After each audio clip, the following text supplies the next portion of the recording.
I know it's confusing, but Right now, I'm just gonna connect this call to the security team, okay? And okay. they are going to take care of this case, okay? So please hold the line. You have been transferred to Logan Roy, the level 9 technician, accounting manager. How are you doing today? Hey, Logan. This is Carolyn. How are you? Nice to meet you today. Can you verify me the name of the company over here, please? Oh, Beanworks International. I have found a PayPal account under both these names over here, under your Oh, name and wow. under Beanworks International. Wow, interesting. So Right, I know please for do sure that. that this guy, the other guy told him that the company has like $3 million. But he himself, he hasn't seen it, but my guess is when I log into mine, he's immediately going to be like, well, sorry, we can't, like, I already fixed it. Can I talk to the company owner now? Like, because I'm going to have, I think, $4 in the account. Yeah, what am I looking for? Please check if you see any transaction, any unusual transaction going on in your account. No, not really. Looks pretty normal to me. I'm actually surprised he's still talking to me. $790. You see, Or the even in, $790 has he's been got a created pivot, on both right? these accounts under Oh, your both. name, the account which is Here's created the under pivot. your name. Okay. If you want, I can cancel up the accounts completely. I can delete them. Okay. But there are these Thank you. charges which have. See, it's my duty to tell you this on the recorded phone call, ma'am. All right? I completely understand that you want to continue your work over here, but I believe that you have some duties towards your company, right? If your company account Okay. is under a compromised situation, you should convey that message to the seniors, right? Oh, I mean, I can. I And mean, I I would really could convey it appreciate. to them. I know they're busy with a lot with the Bean conference. There are around $12,000 of charges which I can see over here. If you want, I can give you the details of every single transaction which has been created, Oh God, no. I and you don't can think forward this message. I don't think that's something that I should know about. Uh If I'm huh. honest, I'm not. That's not my like area of expertise or anything. I don't really. Yeah, I mean, I could try to transfer you directly to like the CFO who does all the account stuff, Tony. Hello, this is Tony. Hello, this is Tony. Yes, this is Tony. How can I help you? Well, hi, Tony. This is Logan calling you from PayPal. And I believe that we have detected a recent charge of $749 on a PayPal account which has been created under your company's name, which Okay. is named as He's definitely suspicious, though. He's. Greenworks International. Oh God. Oh, do you want Tony? Sorry, this is Tony with an I. You want the other Tony. I'm so sorry. Give me 1 second. Hold on. Yeah, this is Tony. How can I help you? Hello? Well, hi, sir. This is Logan. I have been told that there has been a charge for $749, which has been created through PayPal by under your company's account, and I Okay. just came to know that your company does not use a PayPal account, correct? Jeez. I don't know. We might have used a PayPal account at one point, but we definitely don't do it anymore. We kind of do our own thing here at the company. Maybe like, 10 years ago? I don't know. Do you want me to transfer you to we have a guy who works in the IT department who handles this kind of, I don't know, is this a security thing? At the end of the day, I'm a simple guy. I sell beans. This is a hacking issue because we can see two different countries logging in this PayPal account. It has been accessed from Guangzhou, southern China, Okay. and then it is being accessed directly from Africa. Say There is that one one more time. login directly I'm showing trying to up think. from there. Where in China? It's Guangzhou, sir. Oh, no kidding. Are you sure it wasn't a purchase for beans? No, sir. It was a purchase for bitcoins. I have already sent this case information to the FBI because this could be issue of identity theft, right? So this needs to be investigated. Wow. You want me to log into the corporate account? You said. Sir, what is this? What is this? This is all errors? These are all errors on the account? On the right-hand side, which you can see over here, sir. Oh my God, there's hundreds of them. They're not actually errors. Okay. So what I'm gonna do, sir, is we will gonna cancel all these charges, which are showing up over here one by one. Now, have anyone created any Zelle transfers from this business account, sir? I'm sorry, I don't know what you're talking about. I don't think so. Do you know about Bro, Zelle transfers, sir? It's $3 million. No, we don't use that Zelle stuff. All right. We're an international company. Do you see any changes going on the screen, sir? Yeah, just a little bit. I believe it is going to add the dummy account directly on this specific account, sir. The information will gonna be entered by user, all right? So you can enter the first. Oh, okay. Hold on. Let me just go ahead then. Tony. Oh, let me tell you, sir, the information will gonna be provided by me. The scammers used compromised Zelle accounts to steal a few $1,000s at a time. It says Zelle is not enabled on this corporate account. Oh, shoot. Do you do, dummy? Is there any other way to do a dummy transaction? We're gonna have to directly get down to the bank to complete this procedure, sir. Get down to the bank I believe. directly. Okay. So I Right. did As you get know the that this is a account, hacking issue over and I here, can and report I have it, already, but- involved the guy You in know this whole You situation know what we because could do? Why don't we make a dummy PayPal account? Hey guys, I don't want to be rude. I don't want to be rude, but I just thought of something. I thought of something real quick. Okay, hey, I'm gonna put you. Come on over. Come on over. I was thinking, yes, ma'am. if you guys can't use the corporate account to do it, you could use my account. Oh, Well, the okay. thing is that, ma'am. Yeah, why don't we? Actually, that's a good idea. That's not a bad idea. Why don't I do that? I'll just entrust the companies in Caroline's hands. Let me see. No, are you still logged into the corporate account? Do not log out of. Yeah, but I don't. Keep that I don't account. really feel comfortable being in here. This is my account, so I'm gonna sign out. I don't want to mess this Do part not up. sign out right now, ma'am. Let me hop on my account, and we'll do the dummy. Please do not sign out of the account, the ma'am. We are trying to dummy install the securities on that account, right? Do not sign out of the corporate account. Oh, I already okay? signed out. My account, Carolyn's account, has like $5 in it. So he very clearly does not want to deal with that account. He wants to deal with the account that has $3 million. Is there another way to do the dummy transaction? All right, let me do one thing, ma'am. You said something about can I Walmart, give you a call right? back? Yeah, I did. There's a Walmart like right down the street. Okay, do you also have Kroger or Target or any other store like that? Yeah. These keys are found in the form of cards, like cardboard cards, right? Cardboard? I need to make a key out of cardboard? It's it's an alphanumerical number, ma'am. It's called a key because it has numbers and alphabets in it. It's used as a encrypted code to get securities installed on the computer on the server. Well, it will gonna cost around $3,500, ma'am. I can go get the cards. I'm just waiting to hear back from the marketing team because I can't use my own. I don't have enough personally just to, I'd have to use a company card. Right. And I don't have a company card, but the guy in the marketing department does. And so maybe he'd lend me the card to go do the thing. I see most of the corporate team has gone home. Do you have any room in the marketing budget that we could get this done today? I mean, we do have, what is it? It's almost the end of the month, and we do have a little bit left over. Okay, Caroline, I'm going to come down to the office with the card. I think what we can do is you can take the card, the corporate card here, and get done what you need to get done. And then, Logan, can you help me with something? Do you happen to have any way that you can send us like a testimonial or something that says, I really appreciate working with Beanworks International? If you were willing to do that, I could compensate you. Well, I mean, I could devote the funds from the marketing department, which then Caroline. Caroline. Okay, Caroline would then use to do the other thing, if that makes sense. One of the most convoluted things that I've ever heard in my life, but I think it might work.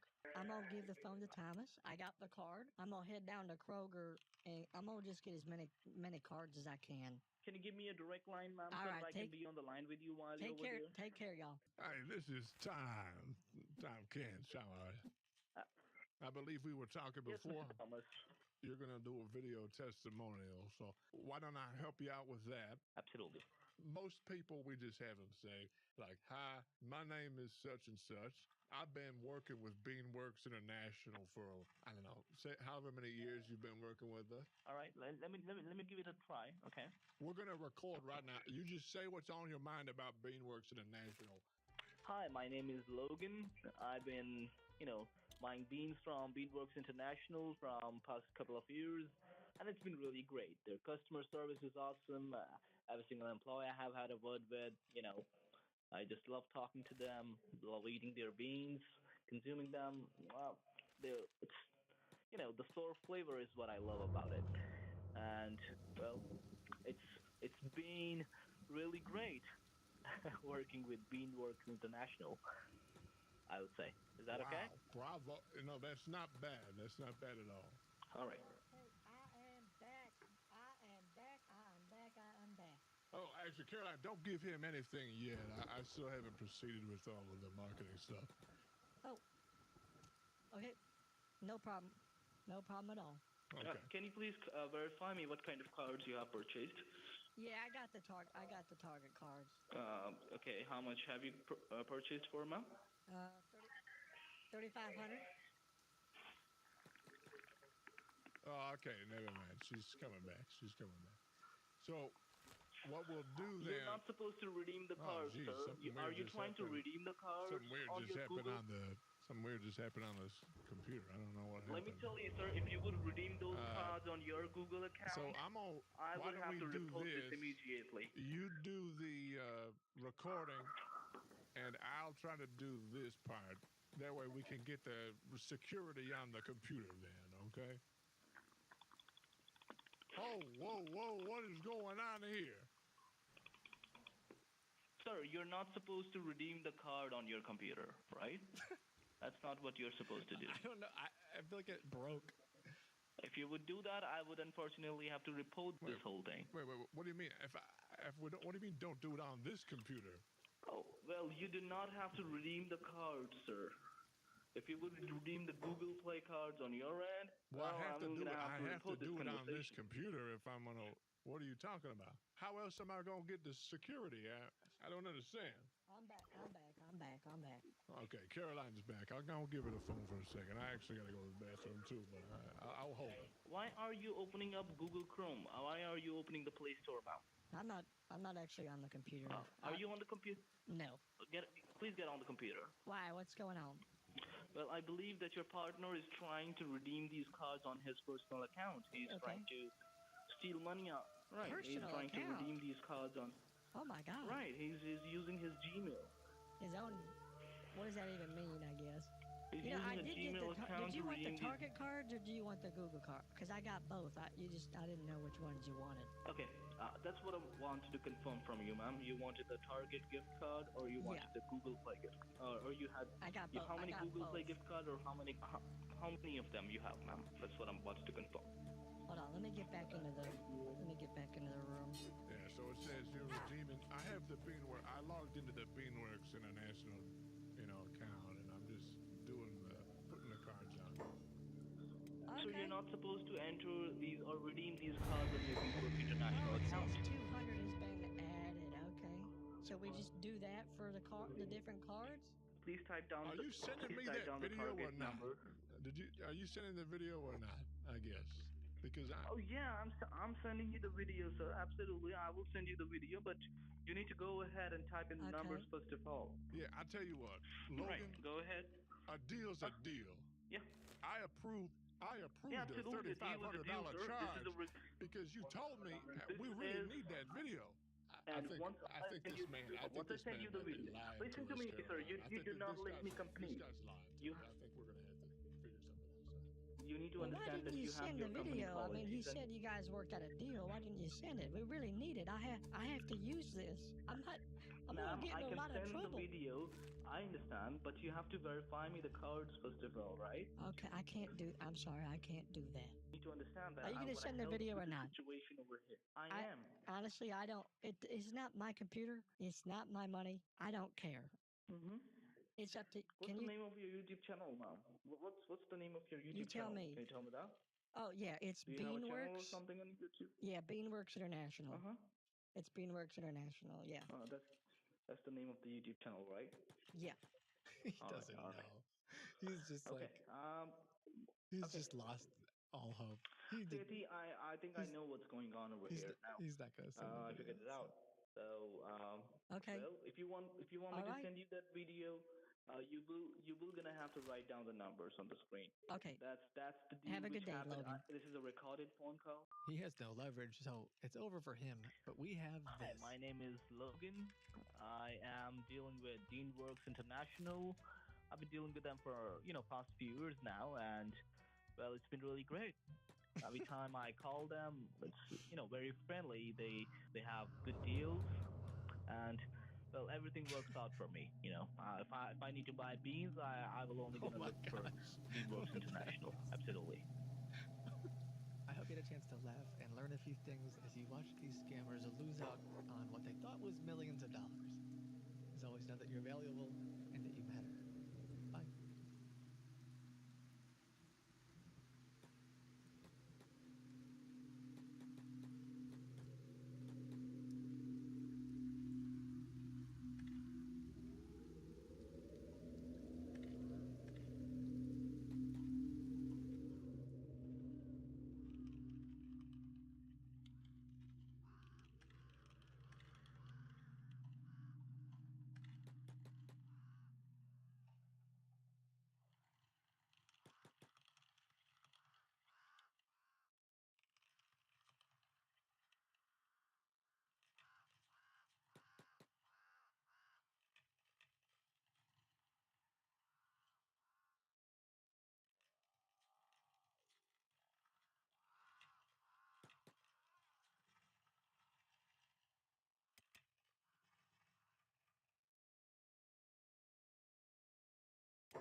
Where the fuck do I gotta go?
Man, this game really ain't handling.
I didn't even see where he's on the map. Fucking map is annoying.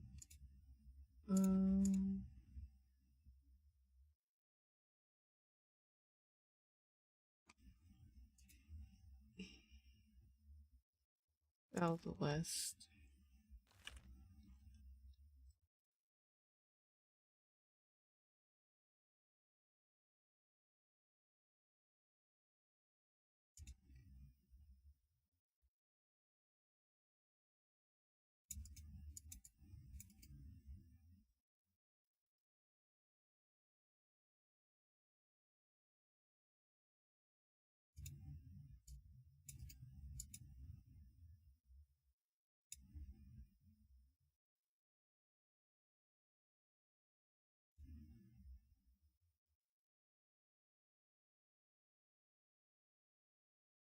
Let me do it this way.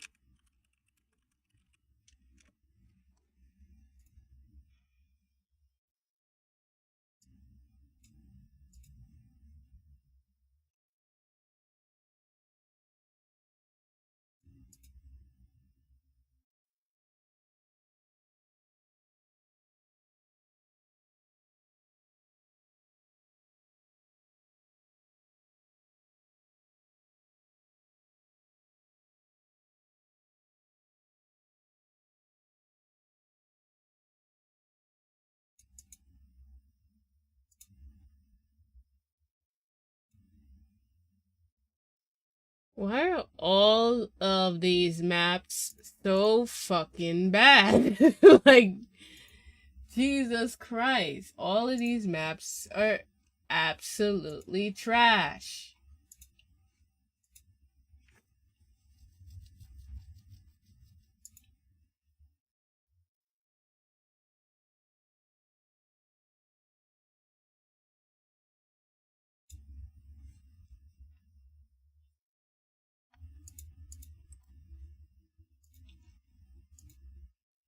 I just want to see, like, all the towns. Like, it's not that hard. Like,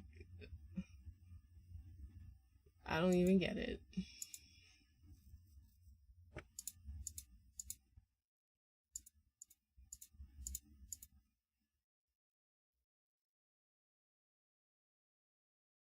Very birds.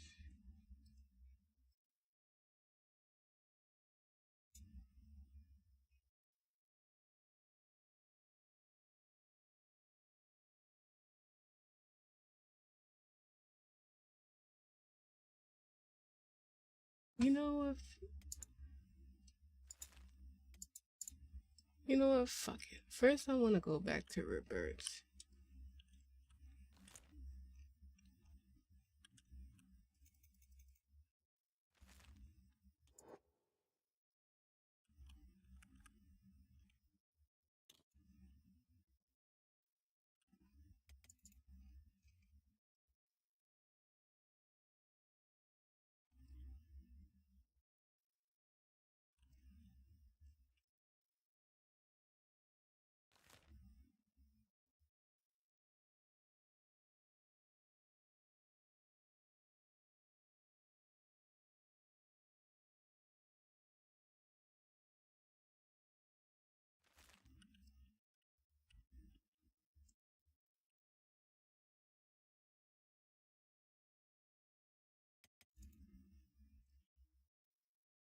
Dang, y'all got there fucking fast.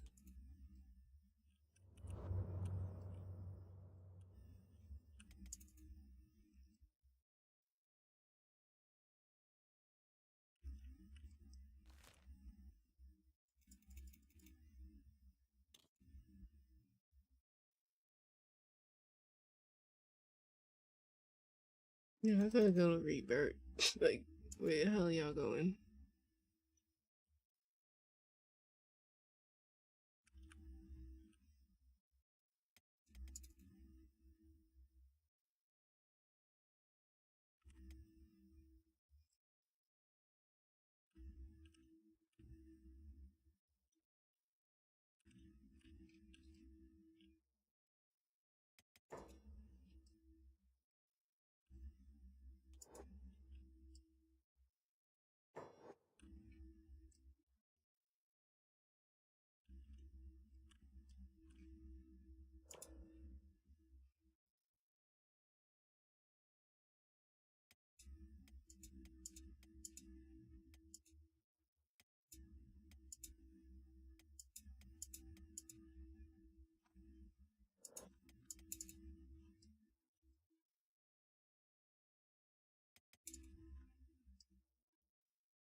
Oh shit, that's the front.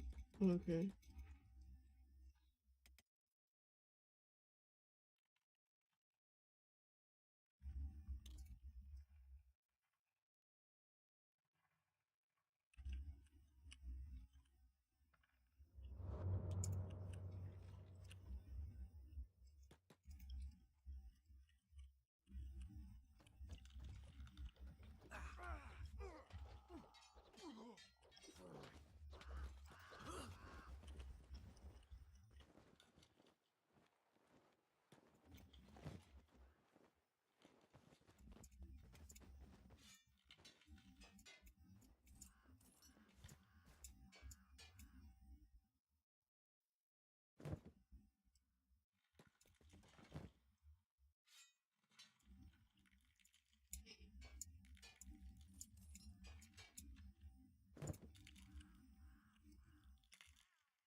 Damn, they are killing these people.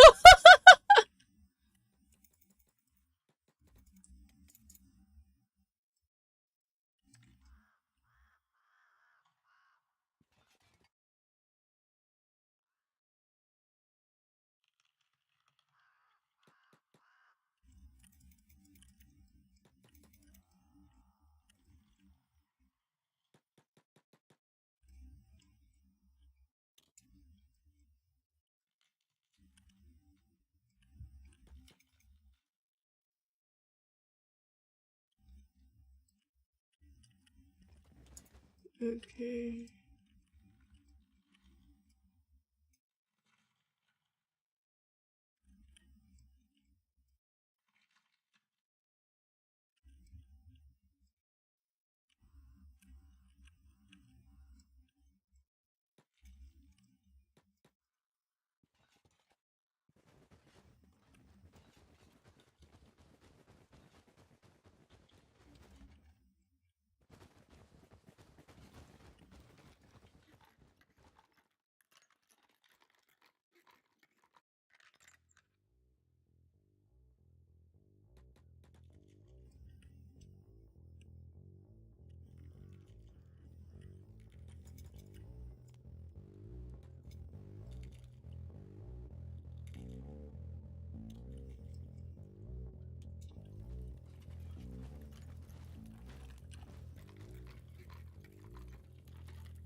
I think that's pretty old.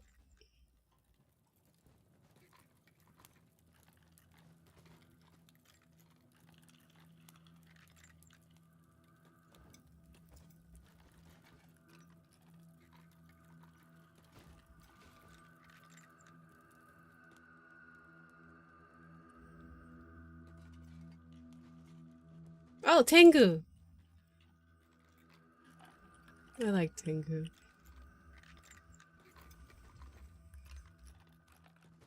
Wait, hold up. I'm gonna give Tengu a sword.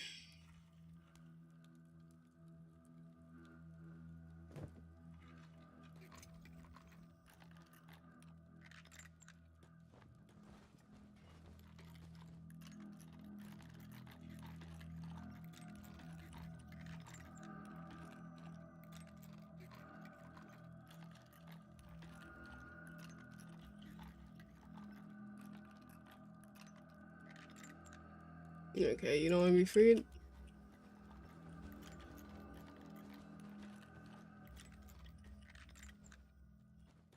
Alright. Ain't bothering with your ass.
Bollocks.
Okay, well, Bart does that. I'm going to now go. We want to go here. I'm gonna have Bart collect a bunch of weapons for everyone that may potentially be on my team.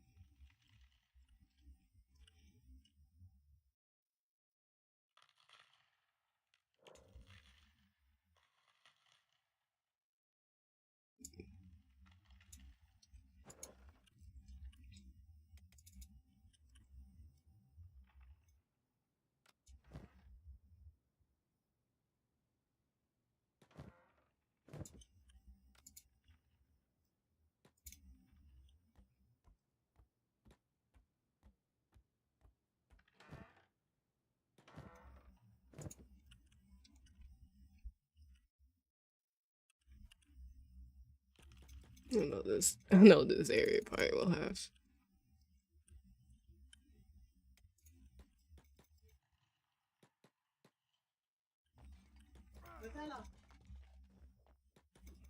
Oh, look who's back.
fucking oh shit, all the fucking ninjas died.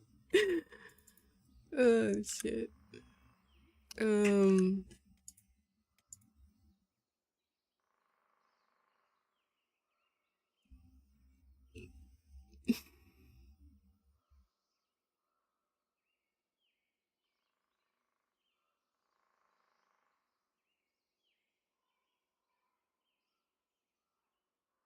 Damn. Which one is it?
Oh shit.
Yeah, I don't think I'm getting out of here.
Nah, we broke.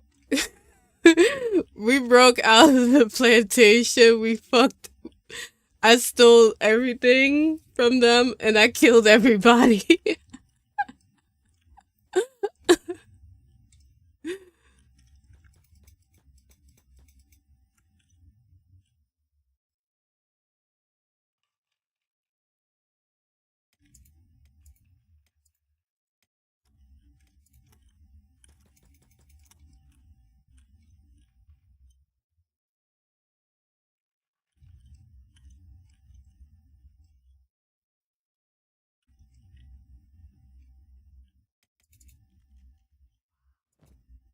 I hope your night's been going well.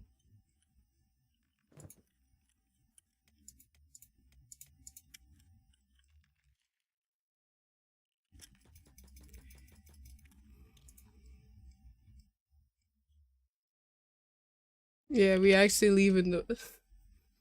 We left now. Yeah. Kill a bunch of them. Wait, where are y'all going?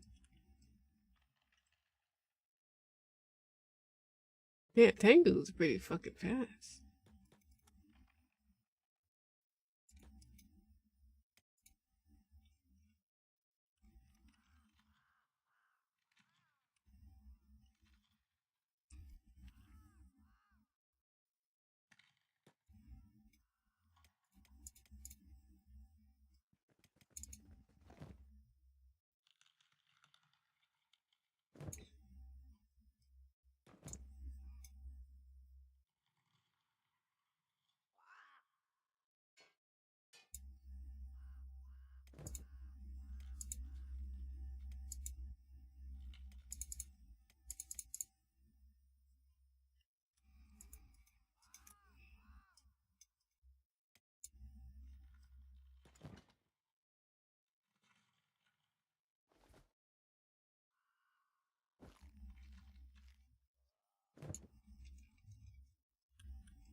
Okay.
Yeah. I gotta play the Resident Evil game. It's surprising. Like, I have all the games, but I never played any of the Resident Evils.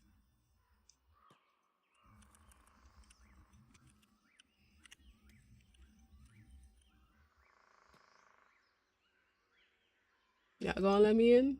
I bet.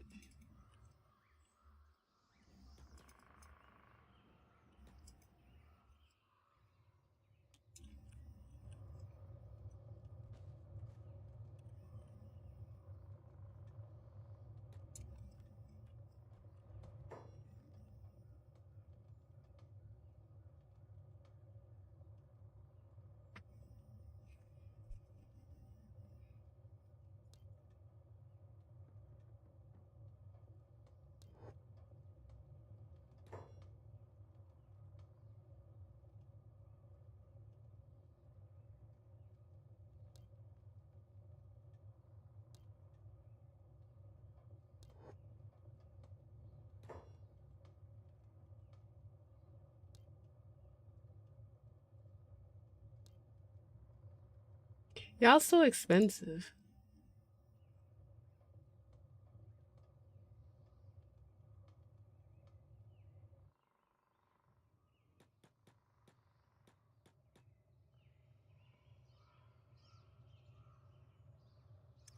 Yeah, well, I lie. Actually,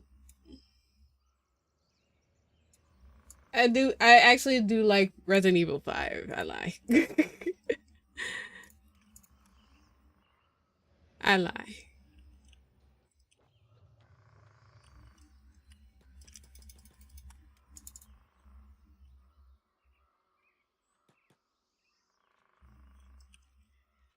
Yeah, I said.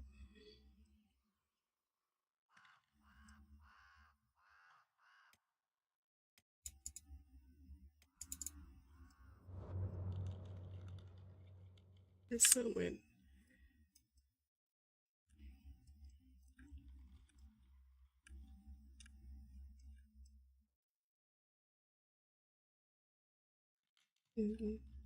Southwest, somewhere over this way.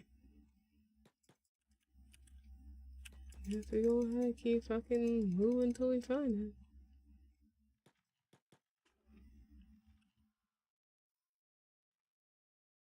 You think Resident Evil 5, Resident Evil remake is the best? The only thing I don't like is how I don't like how they made Jill look. I feel like her face look a little too mannish.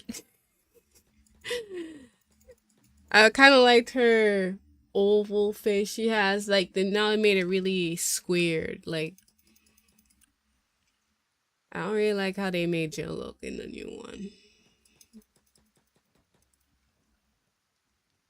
Wait, she in the first one or the second one? I forget. Yeah, I'm talking about 3. My bad. That's how you know I actually don't play them.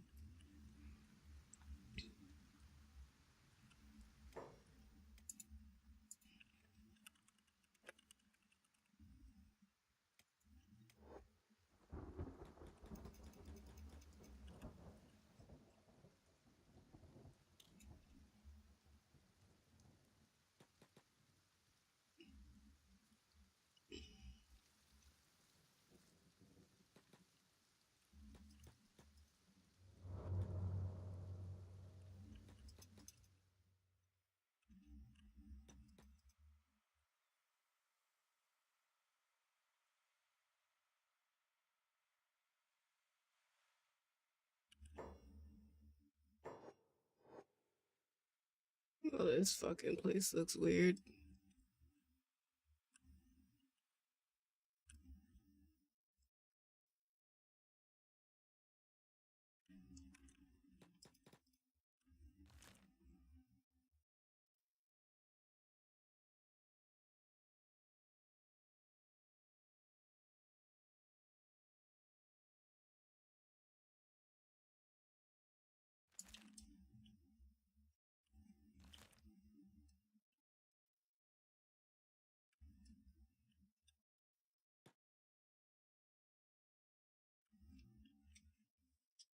I've been liking Resident Evil 4 remake. I actually watched a friend of mine just beat the whole fucking game in like a night. Like, it was it was just nuts. Like, I watched him play it in the like around this time. I watched a lot of it. Go to bed at like 5 a.m. still playing the game.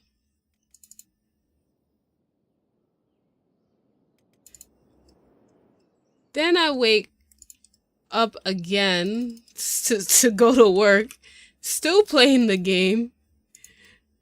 Then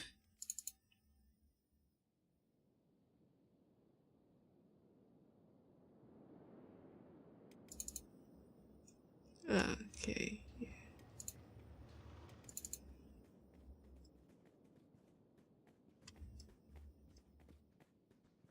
Oh fuck.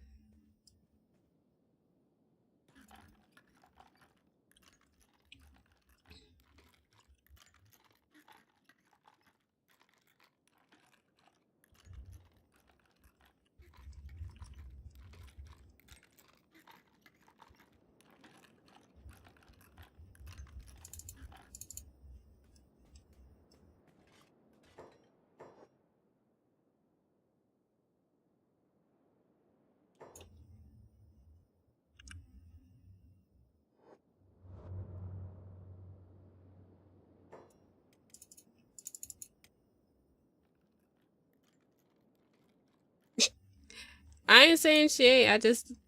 I just don't like her face. Fuck.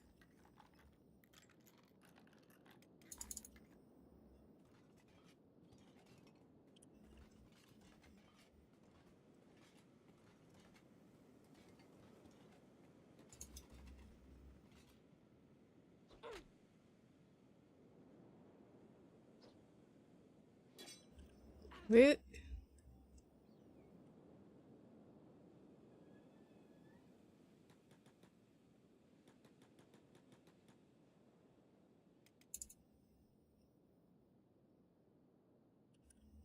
Yo, my guy, you really need to like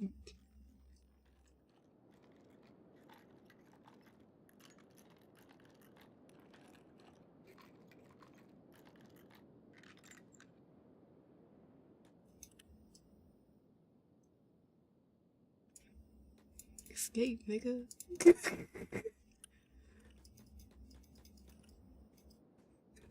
I even be to say the other word, but like I just got out. Like, what is this guy doing? For real, focus.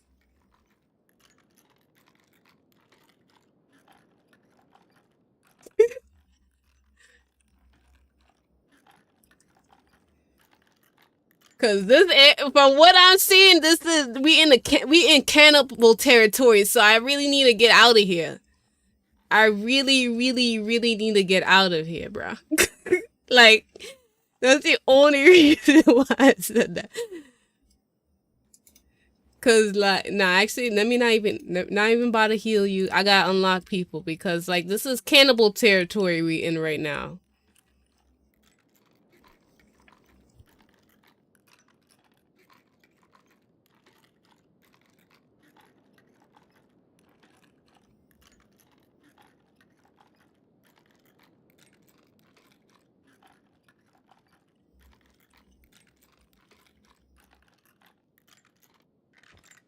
Lana, yo, my girl, gone. Yo.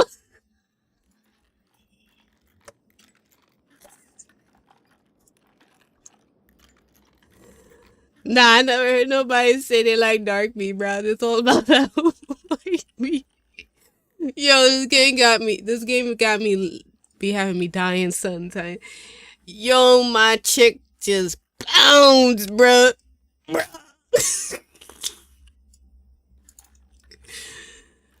Yo. Just dipped. Just fucking dipped. Wait. What's wrong with this one?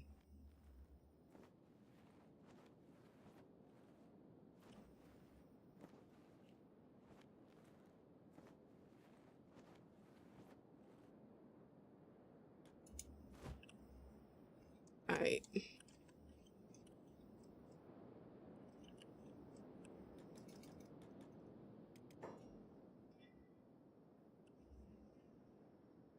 I know, right?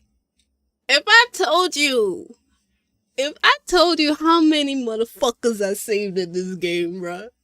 If I tell you how much people I saved in this fucking game, bruh. Just unpicking them. Like, bruh. I saved, in all seriousness, I like saved so many people in this fucking game. For no reason. Cause I can, I guess. But that shit had me dying. My chick was out. She was like, both of them. They're like, fuck this. Oh, okay, I found it.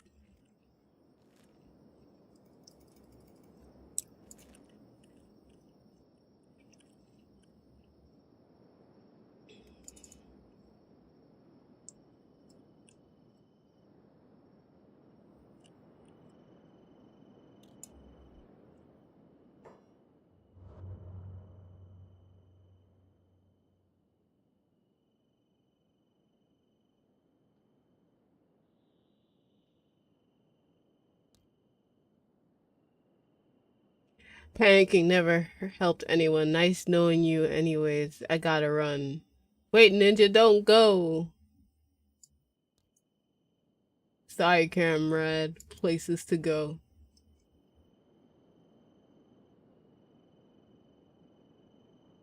Damn, you couldn't at least kill the fucking dog first, bruh?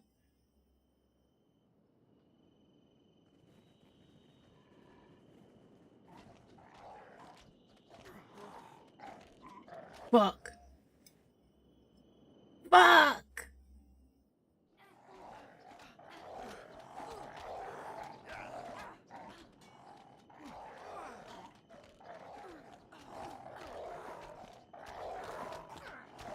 Hopefully it could kill him.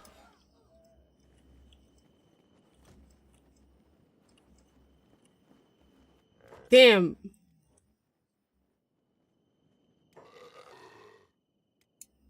Damn. That's not good. I'm giving you a Nobel Prize, a personal one. I know, right?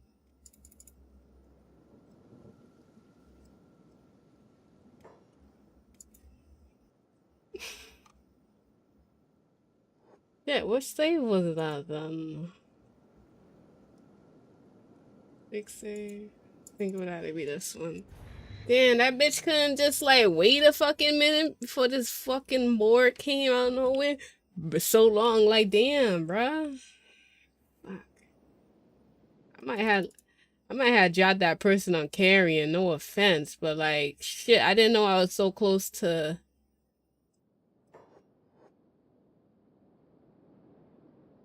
Hopefully.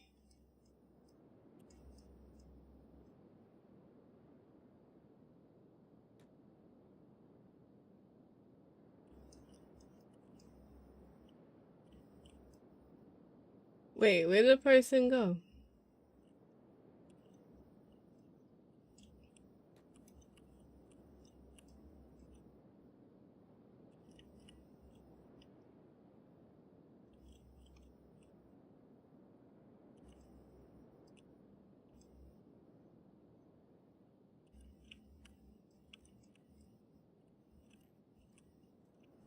Yo, I don't even understand how those cannibals roll in so deep though, because if they roll in so deep, why the fuck they don't eat each other? Like,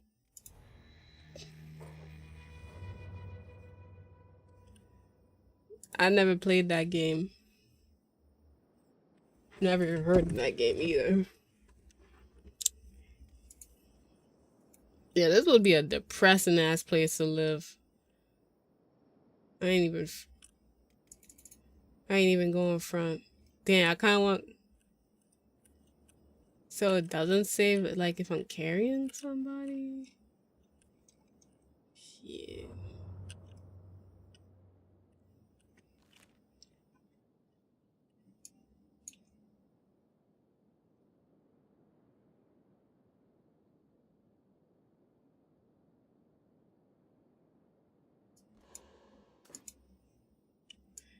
Let me go see. If I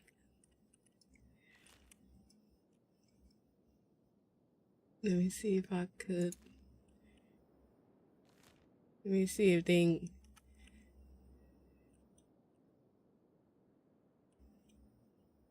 Alright, they ain't got nobody. Cause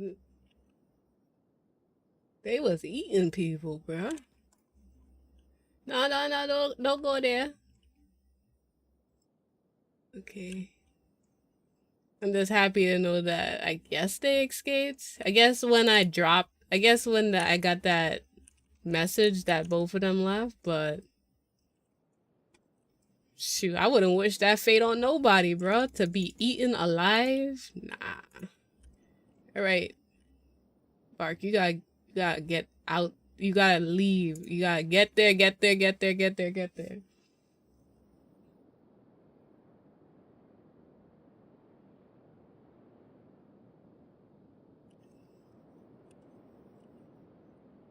I mean, they not even living by the piranha rules where, you know.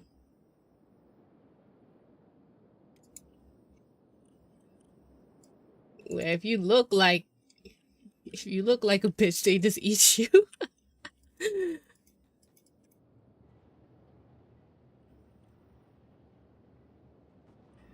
Yeah, he's still alive.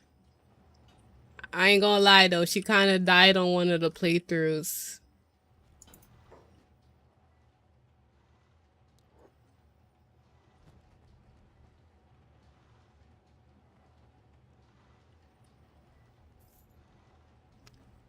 Finally, we got some money up in this bitch.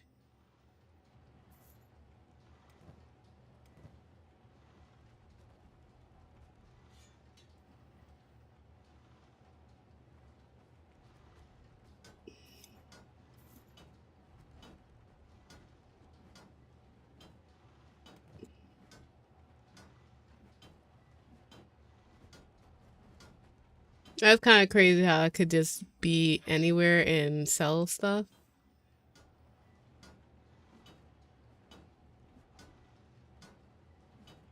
Oh, okay. Spoke too soon.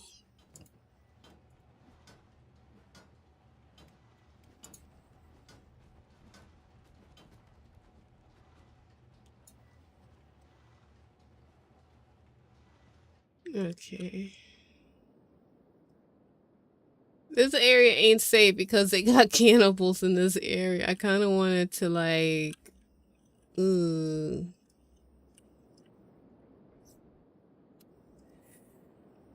can't stay here too long.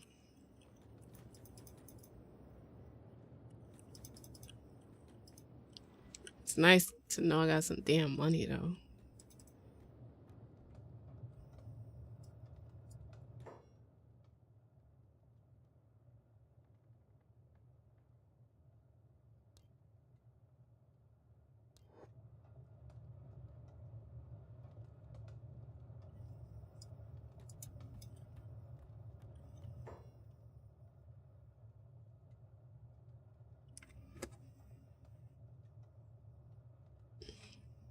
Oh, my character's bald-headed.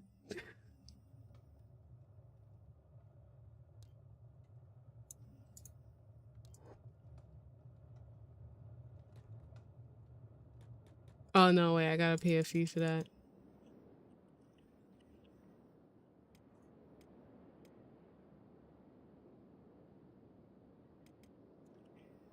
Okay.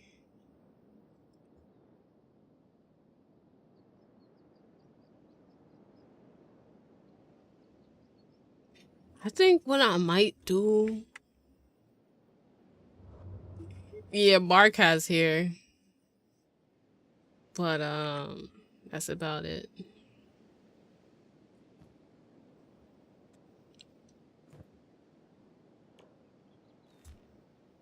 I'm kind of scared to, like, let y'all go anywhere. But we kind of good to go back to the rebirth area and just start... go back, steal their shit, and just start selling stuff, but... I think I'm just gonna focus on... this mission right now, and then... probably then after that, try and figure something else when Nat comes back. I'm gonna kill this fucking board.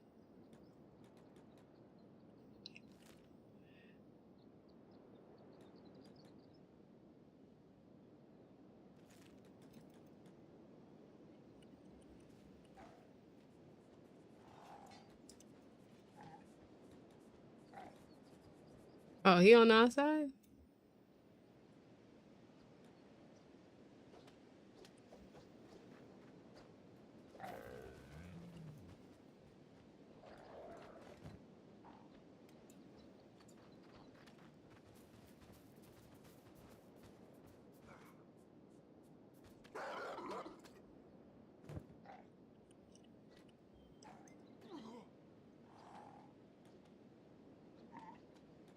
Like Nat's like, I don't know what I'm supposed to be doing.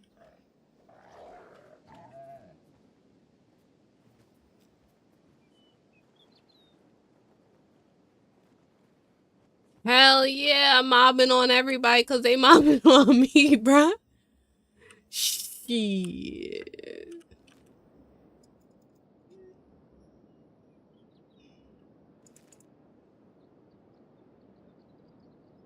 You can't be weak up in this place, bruh. Oh, it's over here. You can't be weak up in here. Damn, I need a backpack or something.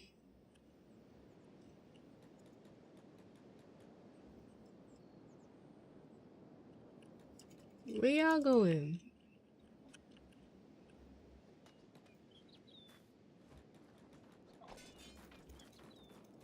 What in the fuck are these things?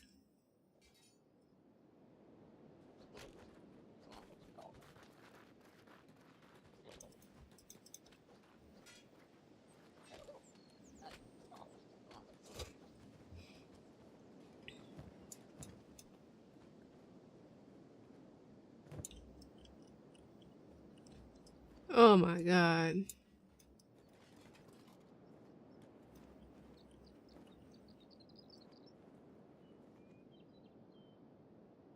Where the hell did everyone go?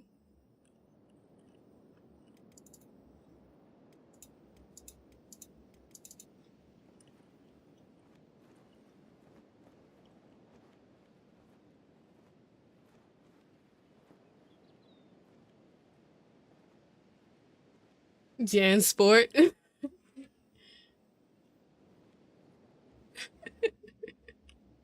You just might find one.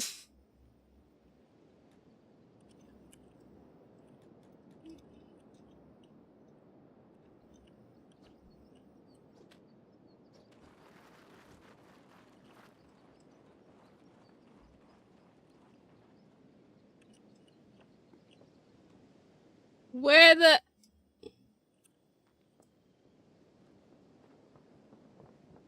Nigga!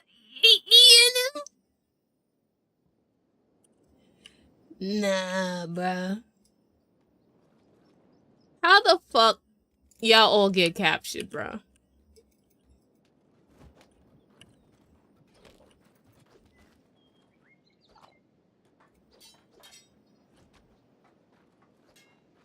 Where am I even?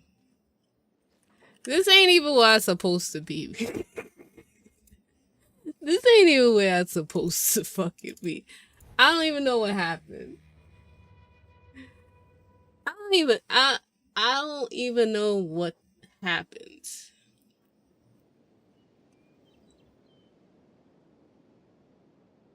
I don't even know what happened. 1 minute they there, the next minute everybody gone. Like, I don't even know what happened. But we're not going over that way. I don't even...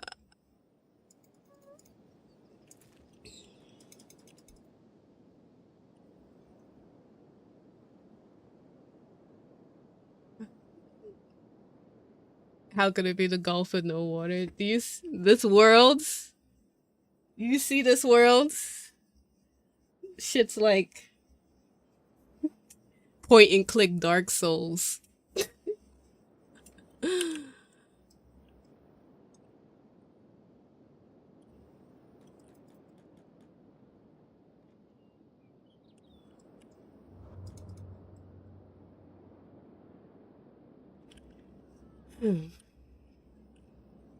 Damn.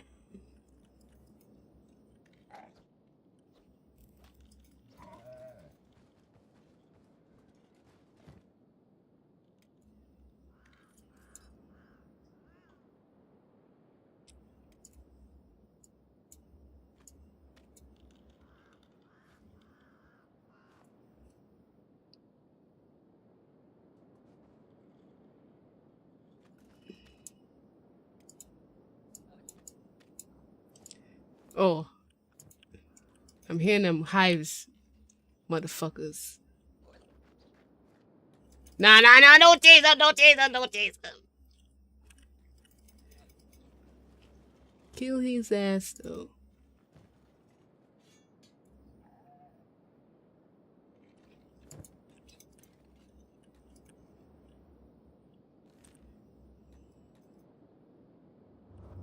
Where is this holy nation?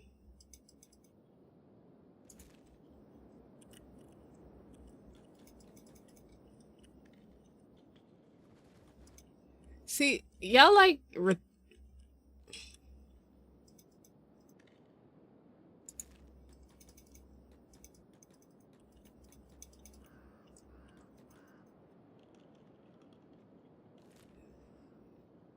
no, it's this way.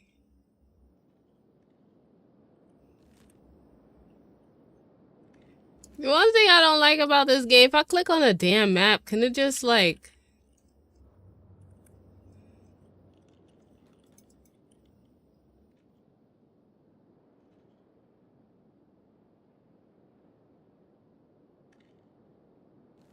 Nah, we don't feel sweat.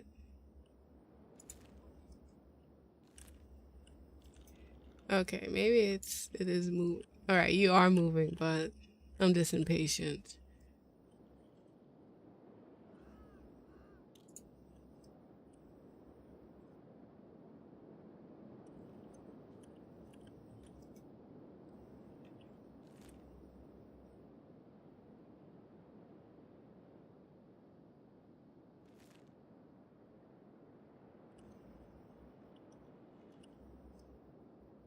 So that is the holy camp, but it seems that they got...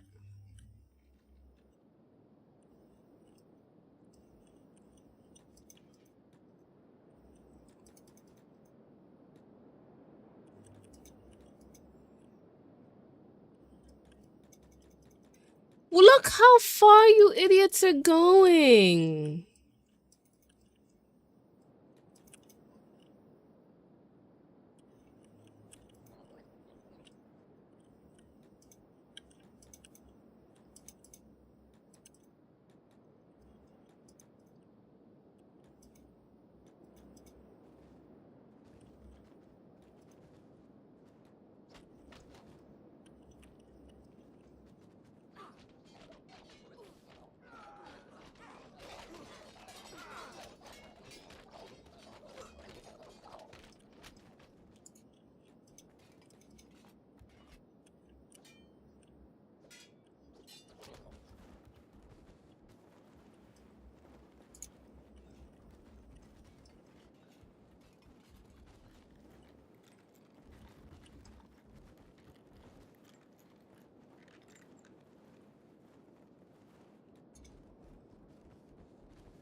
Nah, you a bandit. Fuck you.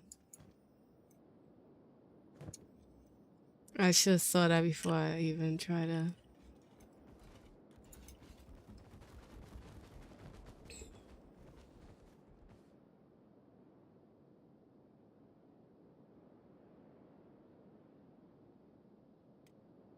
You see this price for this? You gotta make room for this. We gotta make room for this, bruh.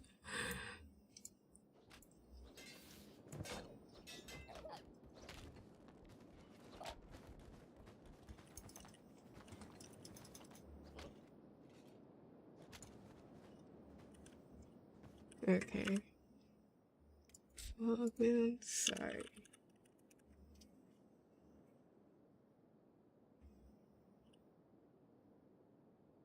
How much is that? $6? $5? That's funny. No, it's...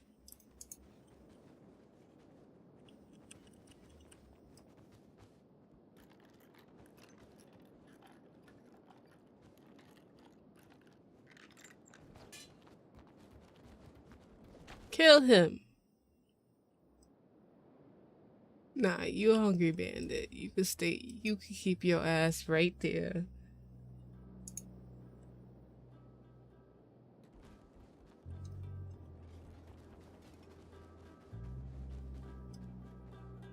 Hungry bandit.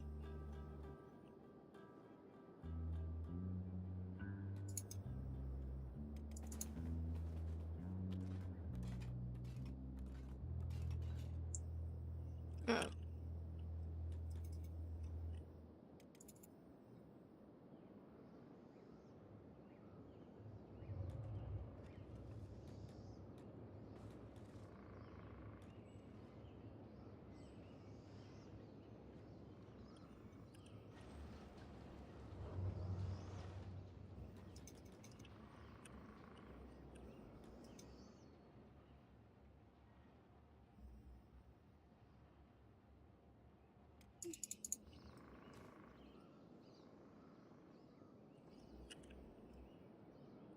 So it would seem that this was a holy nation area, but it got fucking they got wiped. We didn't go in this room, I don't think.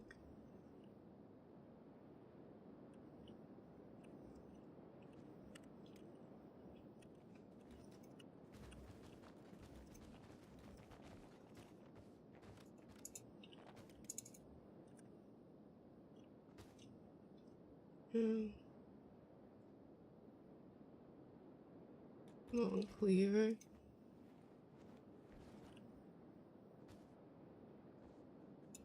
Let's see.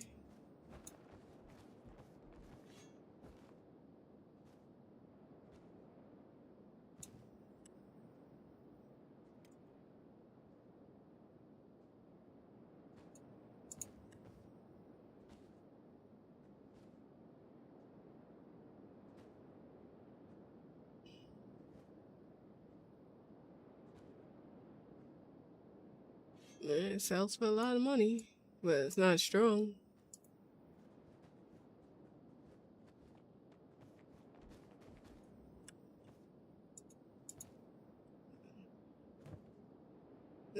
Fuck it.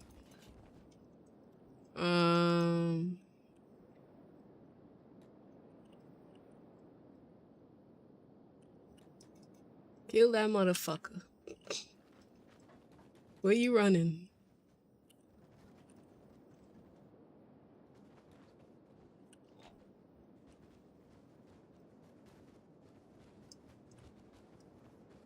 Oh, do they got stuff on them?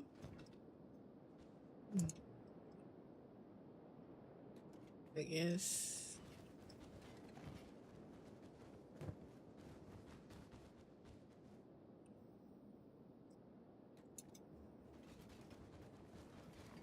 I guess I technically did this mission. I mean, this was...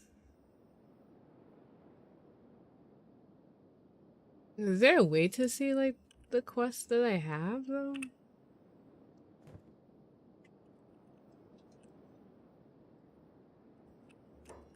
Hold on. Just need to look something up real quick.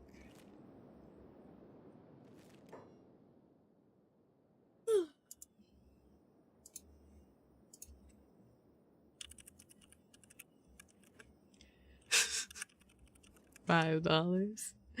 That's funny.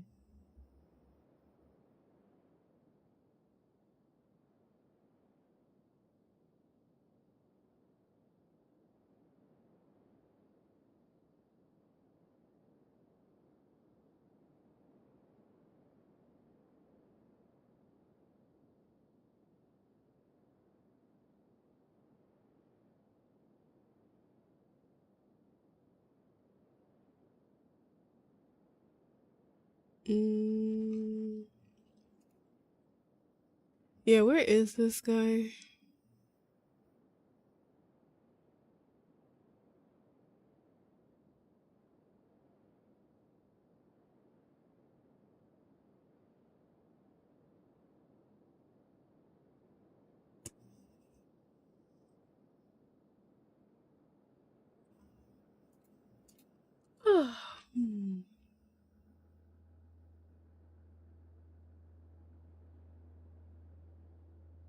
I think I'm gonna head back to where the camp is and then...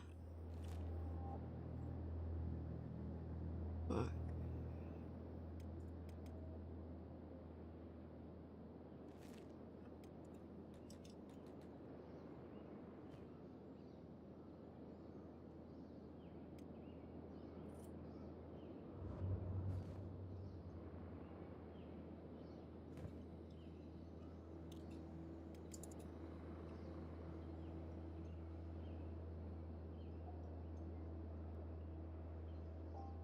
Surprised I'm actually liking this game. I'll be honest with you.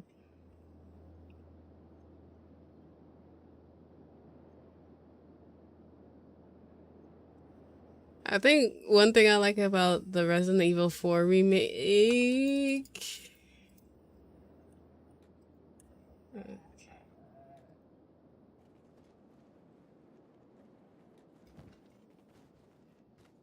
is that what's it, Ashley's outfit where she looks like a scene kid.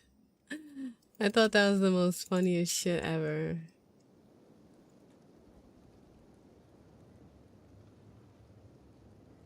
I thought that outfit was kind of cool. I like how they call this area the Hidden Forest. Naruto much?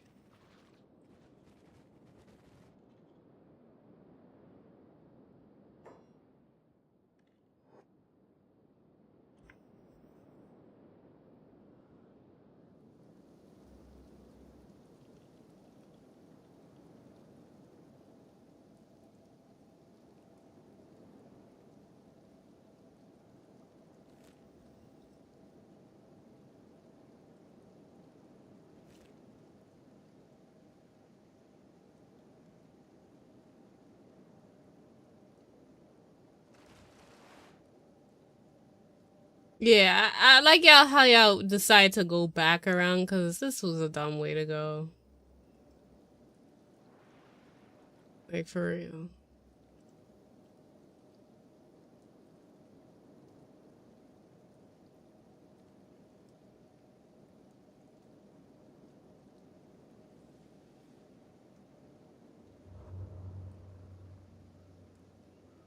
Yeah, serious.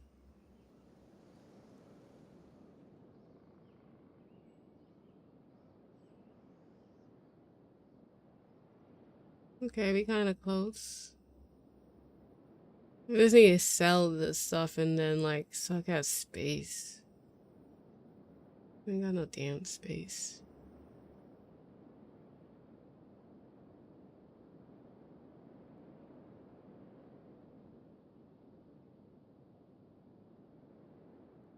Oh, fuck.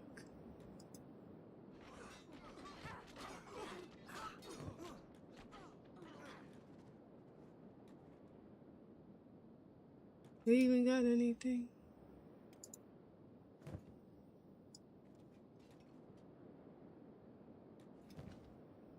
Okay, all y'all got is...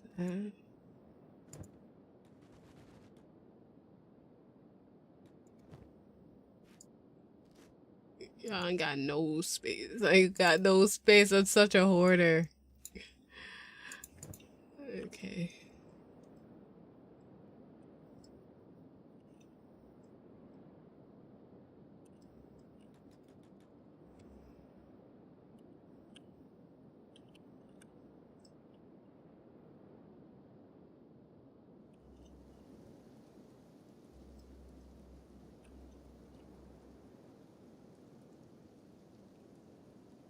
Okay, Matt's back. Alright.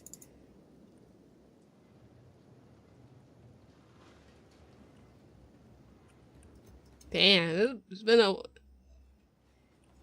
Hey! Y'all losers.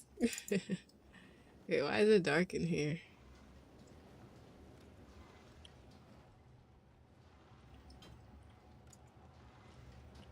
Okay, that's better.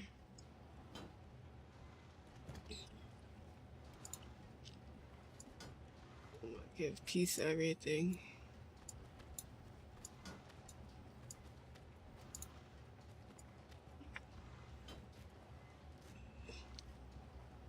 Alright.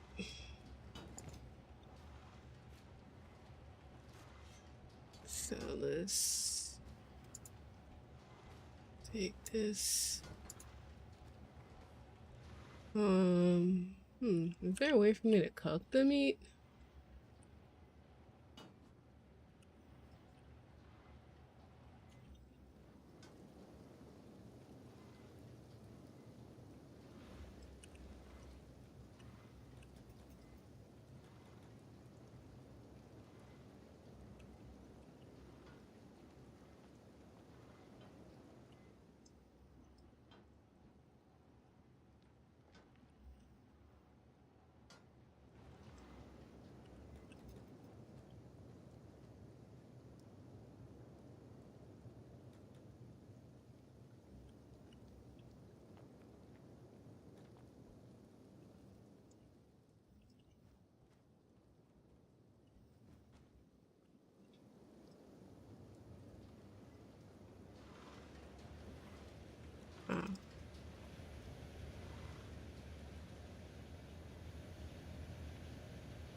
kind of wish the buildings in this game was a little bit better.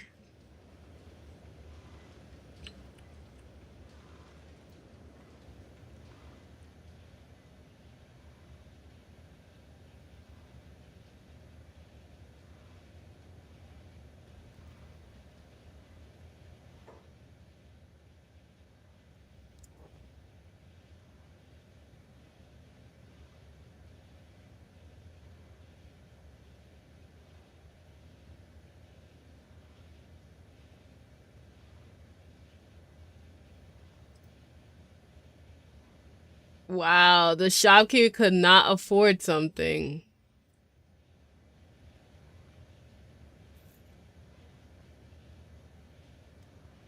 That is high key annoying.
Okay.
I got a bounty on my head?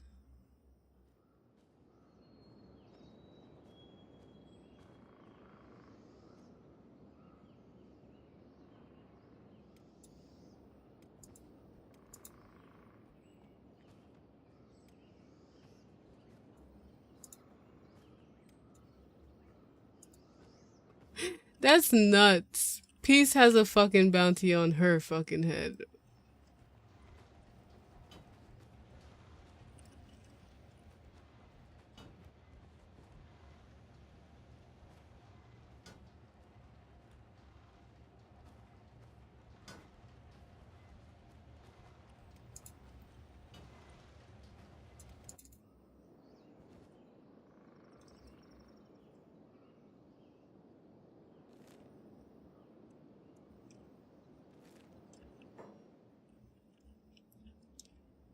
Um,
where the hell? What the hell just happened?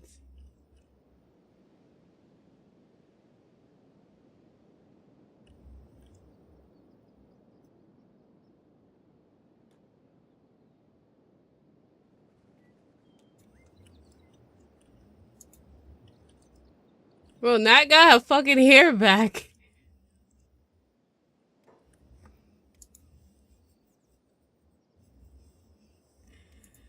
Yeah, I don't even. Sometimes shit just happens in this game. I'm like, I don't know what just happens.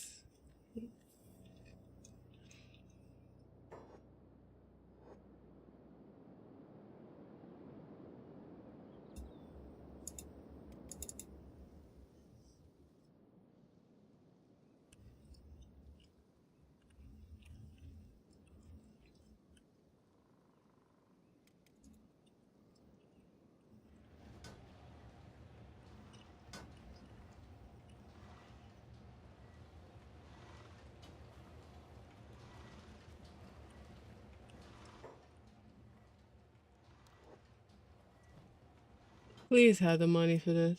Thank you. We got money. We got money. We got money.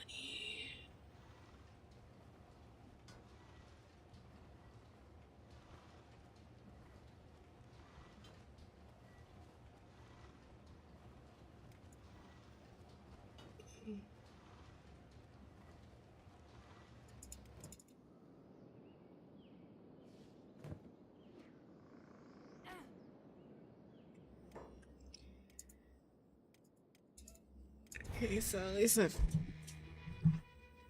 found some idiot to buy it. Now I can leave this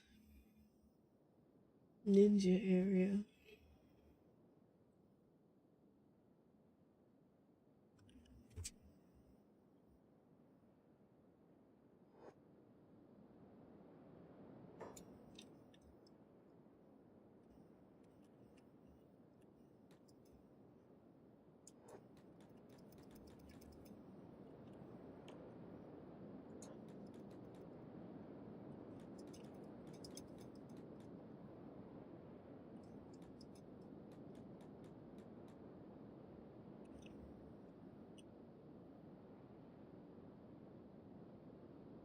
I don't even understand why they're not even going after the bandits.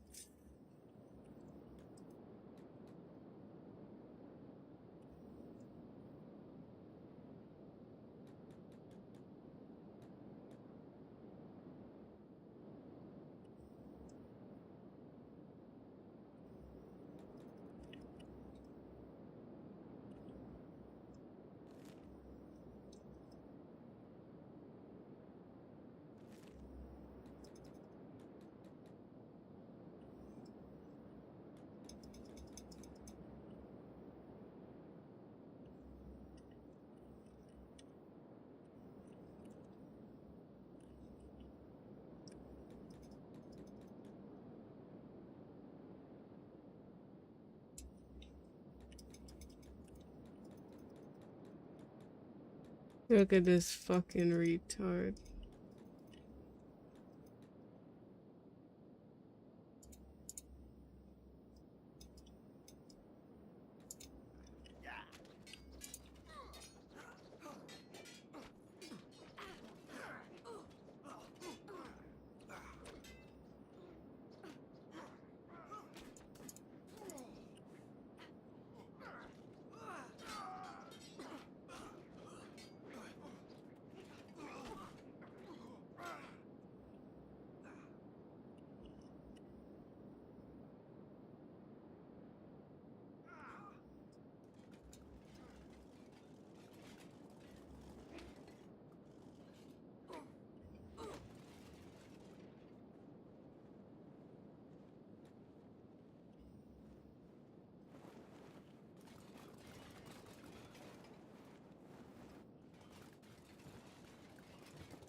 I don't know if y'all could even kill these people. Like I don't even think they can like harm these people. Like I don't know where I need to go. I need to look up a guide because I legit don't know where I gotta go.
Can I go back there?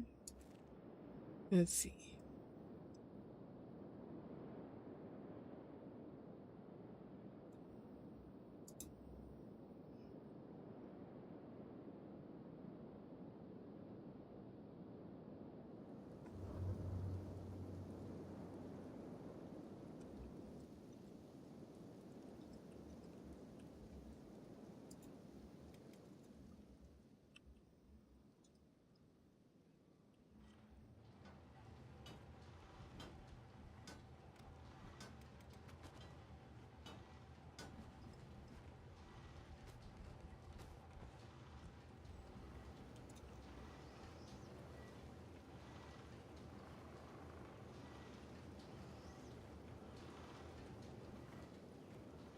Oh, peace and Tengu could get the damn air back. Shit.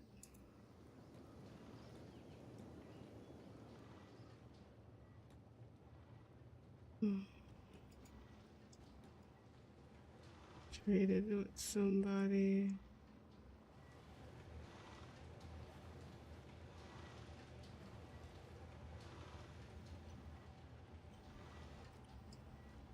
Yeah.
Oh my god, why are you in the water?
Oh, let's see.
Hmm.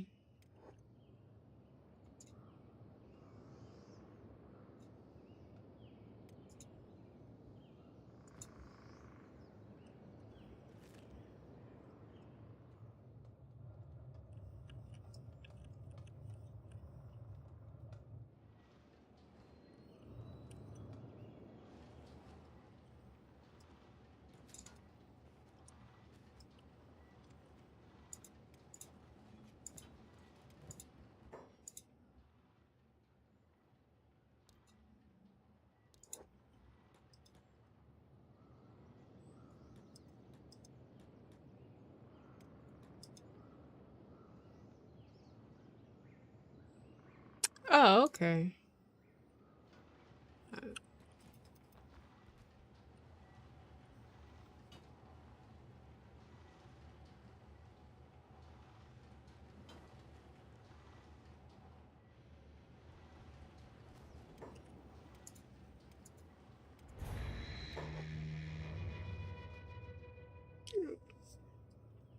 Oh, I gotta get my coat out the dryer.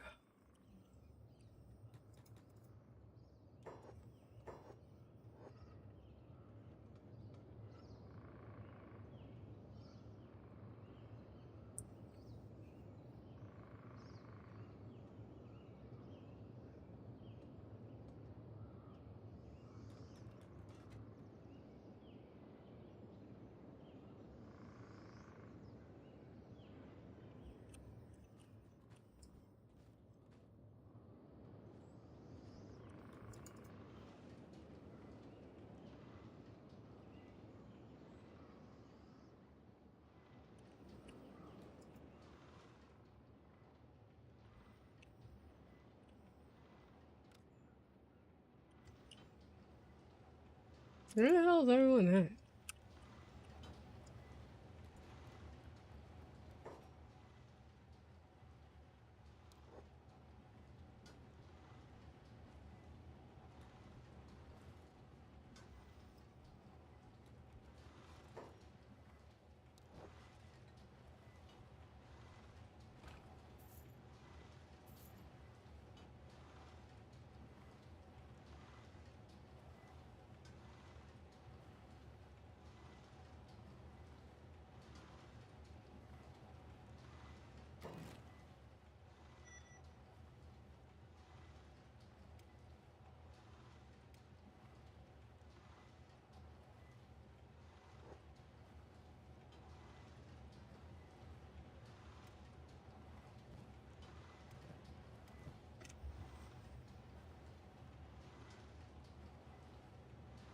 I swear I had.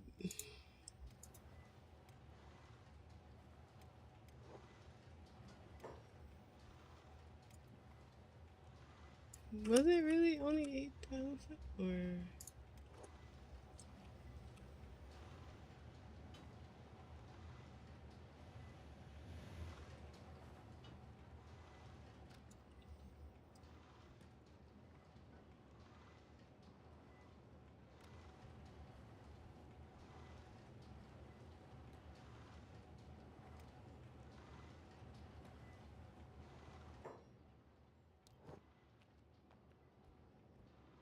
Oh.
I kind of don't want to play anymore. I'll be back in a second though. One moment, please.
Hmm.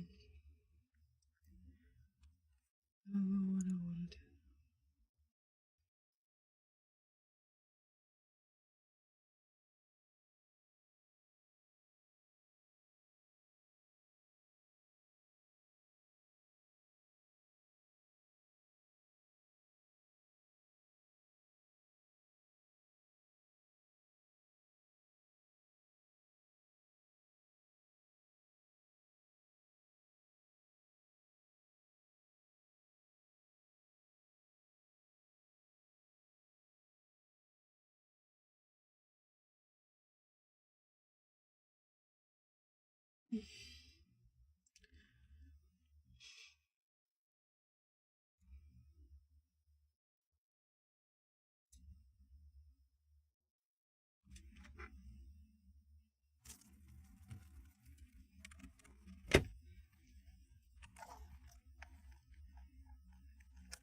I need to put back frog emotes.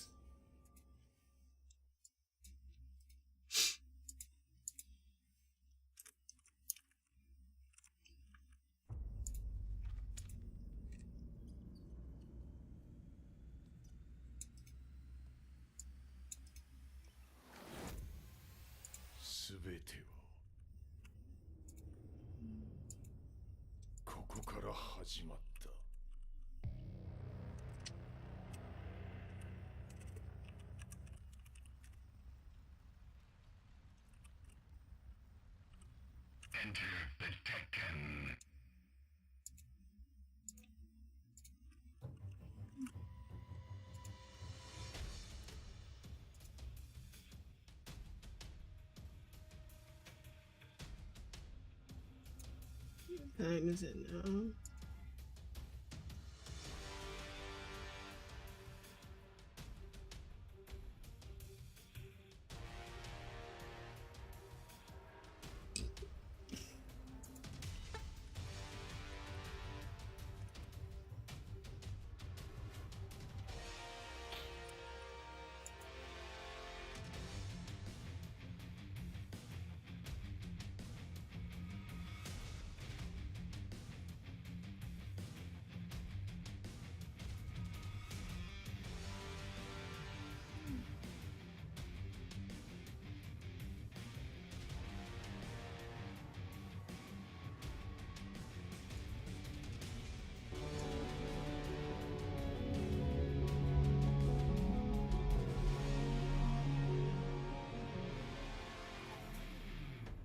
This happened about 10 years ago.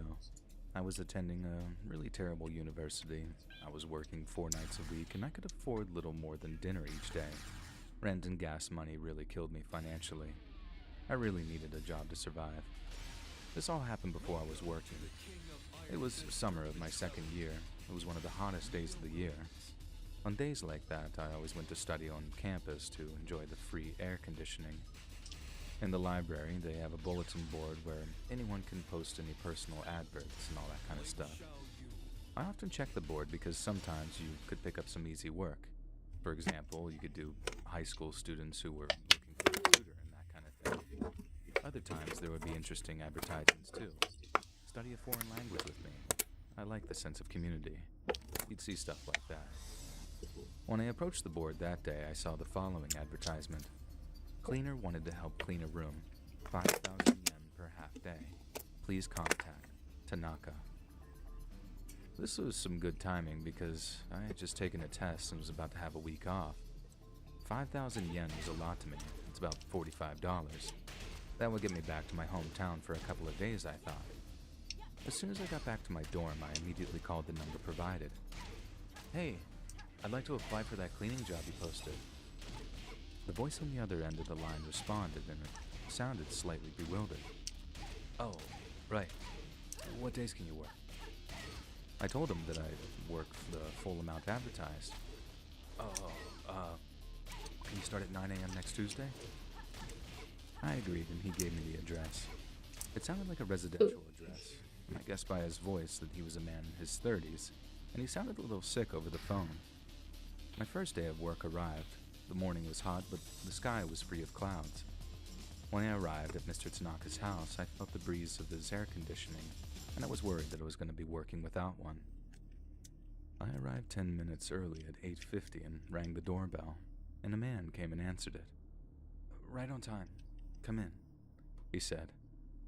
He was a bit awkward, not one for chatting, and he wouldn't look me in the eyes when we spoke. I took my shoes off and followed him into the house. After we introduced ourselves to one another, he explained what he needed. It was pretty easy stuff. Help with moving heavy things, trips to the garbage dump, and some other light cleaning work. I was shocked by the things he was throwing away. They may have been trash to him, but to a student like me, they were treasures. He must have seen me admiring these things because he said, "If you want to keep anything, it's yours." So I sorted some things into a sort of keep pile and can't remember exactly what they were. I think there were a couple of games, some books, maybe a dirty magazine too. We were cleaning the room at a decent pace. I was kind of enjoying it, to be honest. Before long, his room started to look really good. Maybe we'll call it a day here. I felt him suddenly look my way. It looked like he was pretending to think about it a bit longer, and then he said, "Yeah, that's enough for today." Because I had worked a lot longer than half a day, he doubled my pay. I couldn't believe my luck. And then he said, "Are you free tomorrow? For half a day?" I was over the moon to get another chance to make some easy money, so I agreed. I got on my bike with all my cool new stuff and told him that I was looking forward to working with him tomorrow morning. When I got to his place, I found the door open. I craned my head around the door and called out. He asked me to come in. He was grinning when I walked in. "I have your money here. I'll leave it in this envelope over here." He grabbed me by the hand and led me to another room. This was weird. His whole attitude seemed different. In this room, there was a walk-in closet. There was a heavy-looking suitcase, sort of like for travel. This thing's so heavy. I need your help to help me move it. This is how it's gonna work. I'll push from behind, and on my signal, I want you to pull as hard as you can. Is that okay? He hopped over the suitcase and went into the walk-in closet. I couldn't see him beyond all the jackets, shirts, and all that kind of stuff hanging up in there. After a while, Mr. Tanaka shouted, "Pull!" And as per his instructions, I pulled the suitcase as hard as I could. It weighed so much, but what in God's name did he have in there? I wondered. It must have weighed almost 60 kilos. It was moving little by little, dragging slowly across the wooden floor. There was a clattering sound, and suddenly the suitcase felt incredibly light. "Mr. Tanaka?" I called out over and over, but there was no response. What was this? Some sort of game he was playing? I didn't understand. There was still that rattling sound, but it had gradually quieted. 10 seconds or so had passed, and I couldn't take it anymore. I pushed the shirts and jackets aside, and I'll never forget what I saw. I saw Mr. Tanaka in the closet, hanging from his neck. He must have been either sitting or crouching on the suitcase I had pulled away. He was suspended on the clothes rail in there. I ran over to help. I tried my best to pull the rope from around his neck, but it wouldn't budge. My mind raced with panicking, disjointed thoughts, then one clear one came to me. I need something sharp to cut the rope. Mr. Tanaka wasn't moving, and this was really bad. The rope was way too thick for scissors to be of any help. I had no choice. I had to try and get a neighbor to help. The police and ambulance services arrived. I was interviewed by the police at the scene. My parents traveled up, and when they arrived, I remember I just broke down, bawled my eyes out. Mr. Tanaka was taken away in an ambulance. He lived through the night, but passed away in the morning of the next day. And I couldn't save him in time. The least I could do for him was to finish the cleaning. I thought that it would help me too to do that, but it was so much in the process. I made sure his apartment looked good though. I had some strange compulsion to finish his final request. I went to take my payment, and inside the envelope was a note as well as the money that he had promised me. The note revealed that he had been laid off. His company had been looking to make cutbacks. Shortly after he found out, his wife had been cheating on him with another man. His debt and loans seemed insurmountable to him, which is why he decided to just end things. At the end of his day, Why the hell he gotta... for all the trouble he'd caused me. He explained how he needed assistance to go through with it, and the cleaning job was just a ruse to get me to help. I showed this note to the police, and it put me in the clear. Police even let me keep the money. About a week went by and Mr. Tanaka's sister got in touch. He had long been estranged from her, and she revealed a certain truth that hasn't set well with me, and I wish that she didn't tell me. Mr. Tanaka was a believer in a certain dangerous cult-like religion. In that religion, the act of taking one's life is considered a terrible sin and is prohibited. If you did that, then you would be condemned to hell for all eternity. So, he couldn't take his own life, and that's why he needed me. I was given 100,000 yen, or $900 from his family, and his estate for all the trouble that he had caused me. According to Mr. Tanaka's interpretation, am I now a murderer?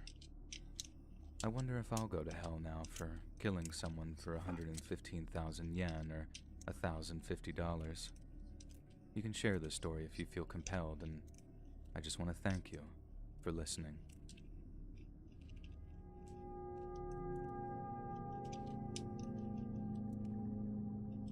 God, why would you have that show This up? happened 2 years ago.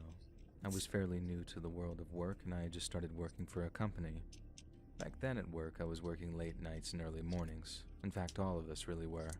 Our company had a kind of rotation for this, and we had to do one late shift followed by one morning shift every week. I remember leaving the late shift after 11 p.m. on the night in question. I walked through the dimly lit parking lot back to my car. I got in and started checking my messages on my smartphone. Then, suddenly, a thought came to me. I wasn't sure if I had locked up upon leaving work. As I was the last one out due to the night shift, this was my responsibility. It couldn't be helped. I summoned up the energy to head back there and check. I got out of my car and headed back to work, checked, and then headed back to my car. Thankfully, it was locked, and I must have been gone for all of about 40 seconds max. I got in and started my engine, and felt a clammy hand cover my mouth.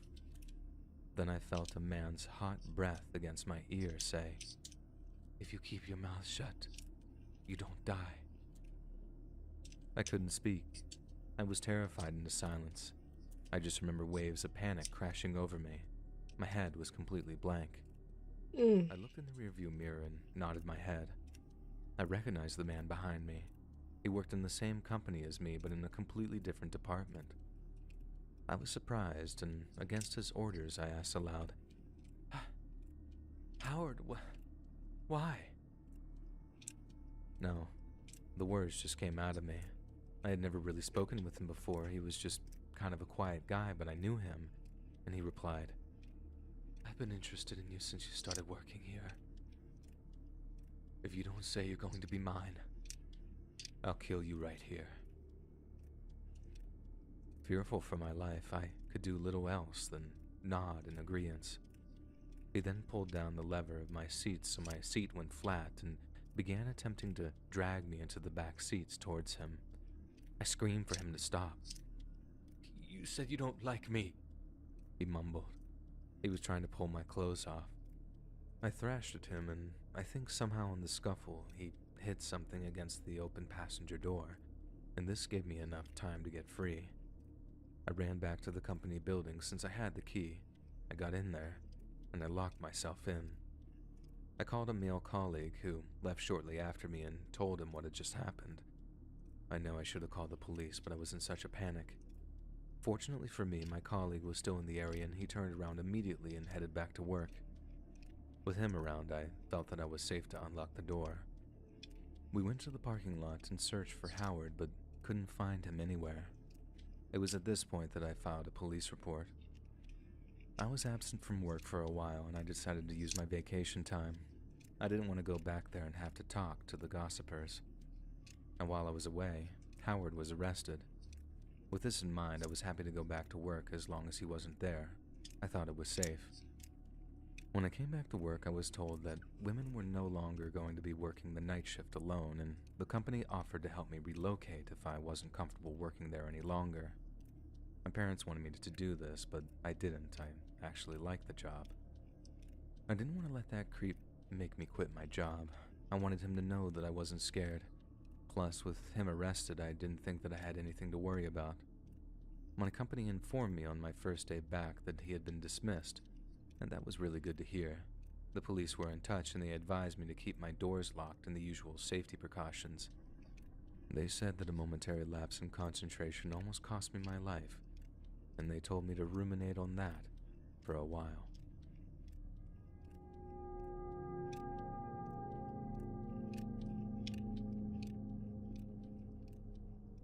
My hometown is surrounded by mountains. I spent many happy years playing with my friends in those mountains, building bases, hide and seek, you know, the type of thing.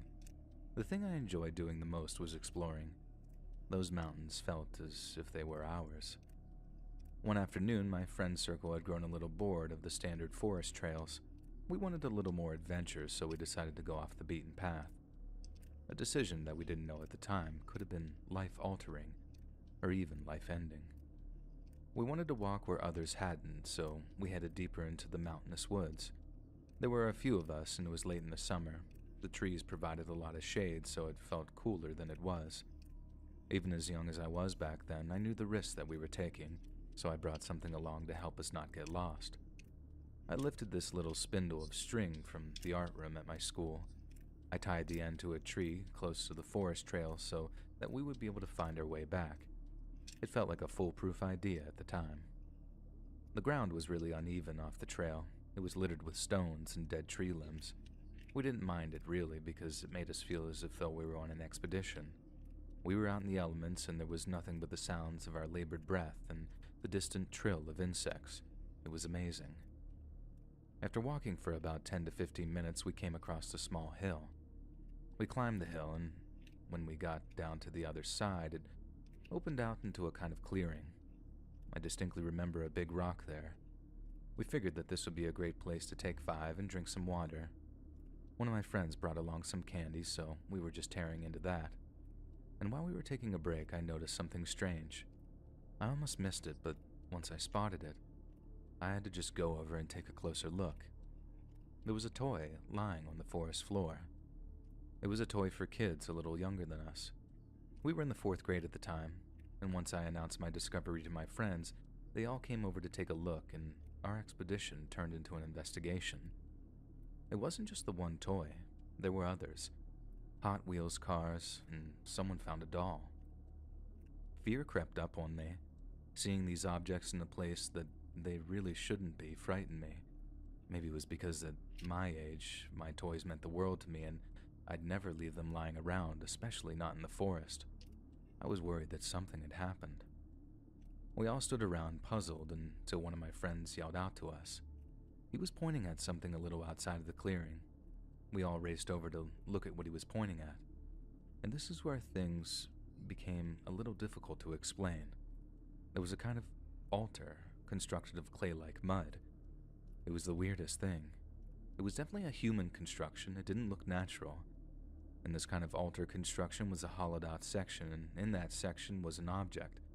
I couldn't make out what it was at first, but it looked like a photo.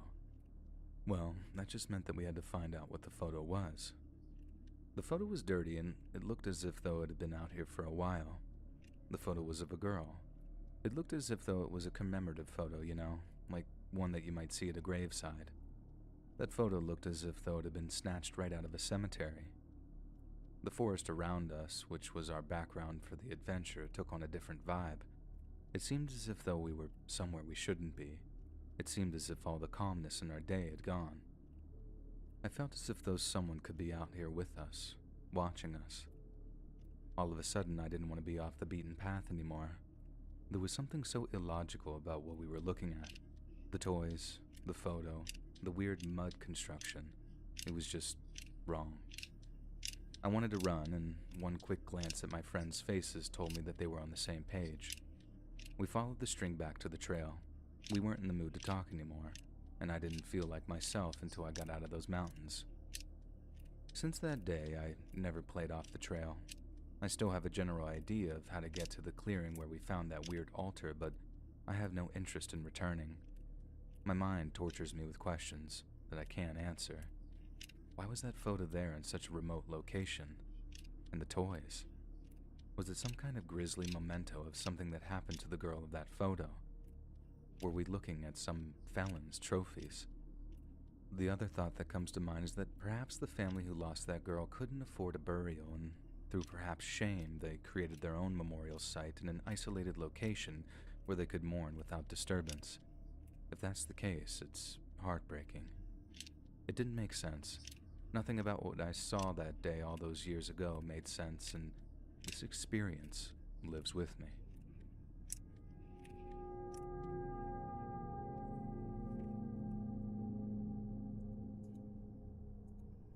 This happened a few years ago. My husband's a truck driver, and this meant that he was always on the road. He would be away 6 months out of the year. This happened just after my eldest daughter was born. It was really a tough time for me. I was really busy with childcare, my part-time work, and keeping the house clean. I wasn't sleeping much at all those days. The lack of sleep was making me agitated and easily annoyed. We had a tiny apartment and the walls were thin. The neighbors were noisy too, but they were quick to get angry at any noise from our apartment. My daughter would cry and scream so loud, and so the neighbors wouldn't yell at me, I would take her outside into the alley no matter what time of night it was. On the night in question, my daughter was screaming the place down, so as usual I took her outside. I always thought the cool air would help. I think it was around 1 a.m. I was cradling my daughter in the dark alley. I was tired and I had work in the morning. After about half an hour, she seemed to be drifting off to sleep, so I decided to head back to the apartment. I put my daughter in her crib and walked into the living room and sat down. I remember I was just staring off into space, thinking about how tired and how lonely life felt. I sat in my dark living room with a glass of milk in my hand, listening to the distant rumble of a car outside.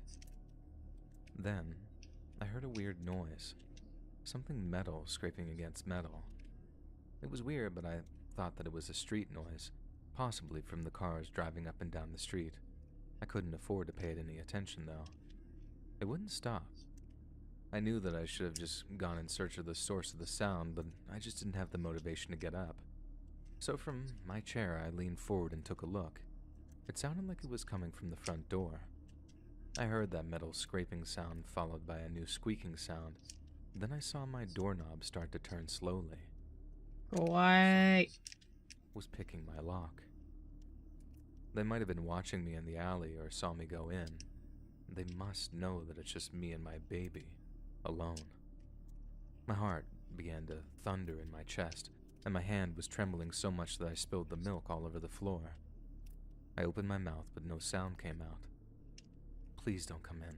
Please leave me and my baby alone, I thought. I was frozen.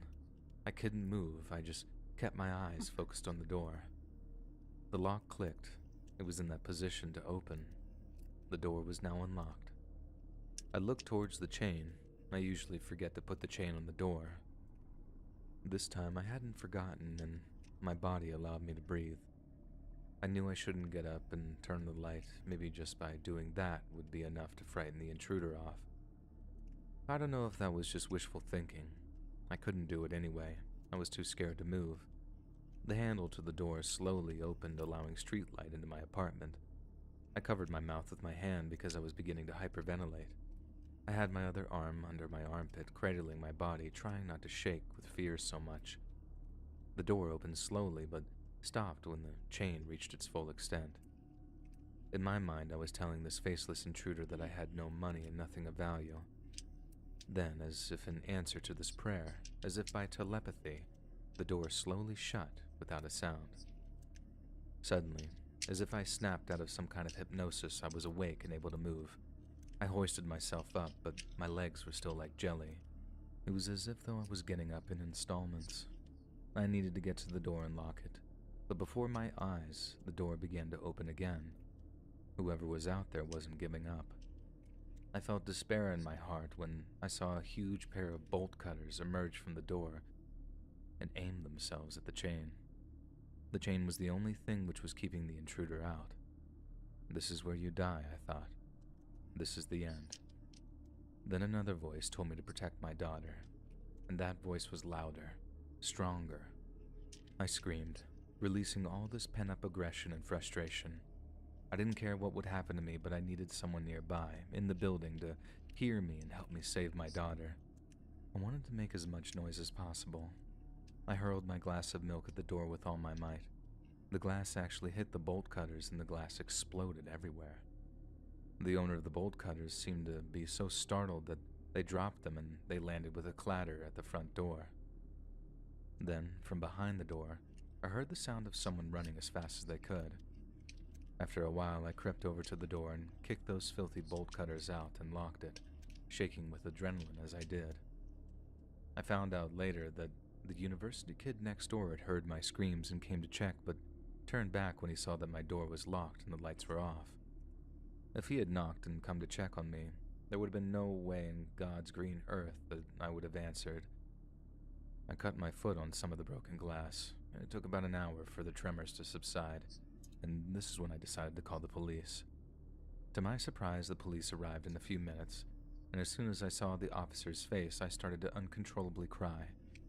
I know I sound like a total wuss, but to me, what had happened was so indescribably terrifying. I kept my hand over my mouth as I cried. I didn't want to wake my daughter. Thank God the intruder left the bolt cutters behind, because the police were able to track the culprit down and arrest him using this crucial piece of evidence. He was a known criminal, part of a gang which had previous arrests for burglary, violence, and even murder cases. I found some information in English which I'll link in the description about the severity of these lockpicking crimes. But everyone remember, keep your doors locked and keep your chain on. It might just save your life.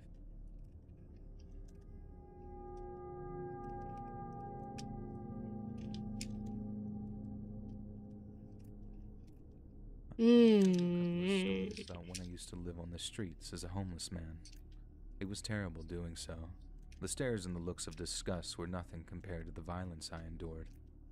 I got into an altercation with some guys one night in a park in Tokyo, and I was beaten to within an inch of my life. I had to get out of the area as I thought that they would be back.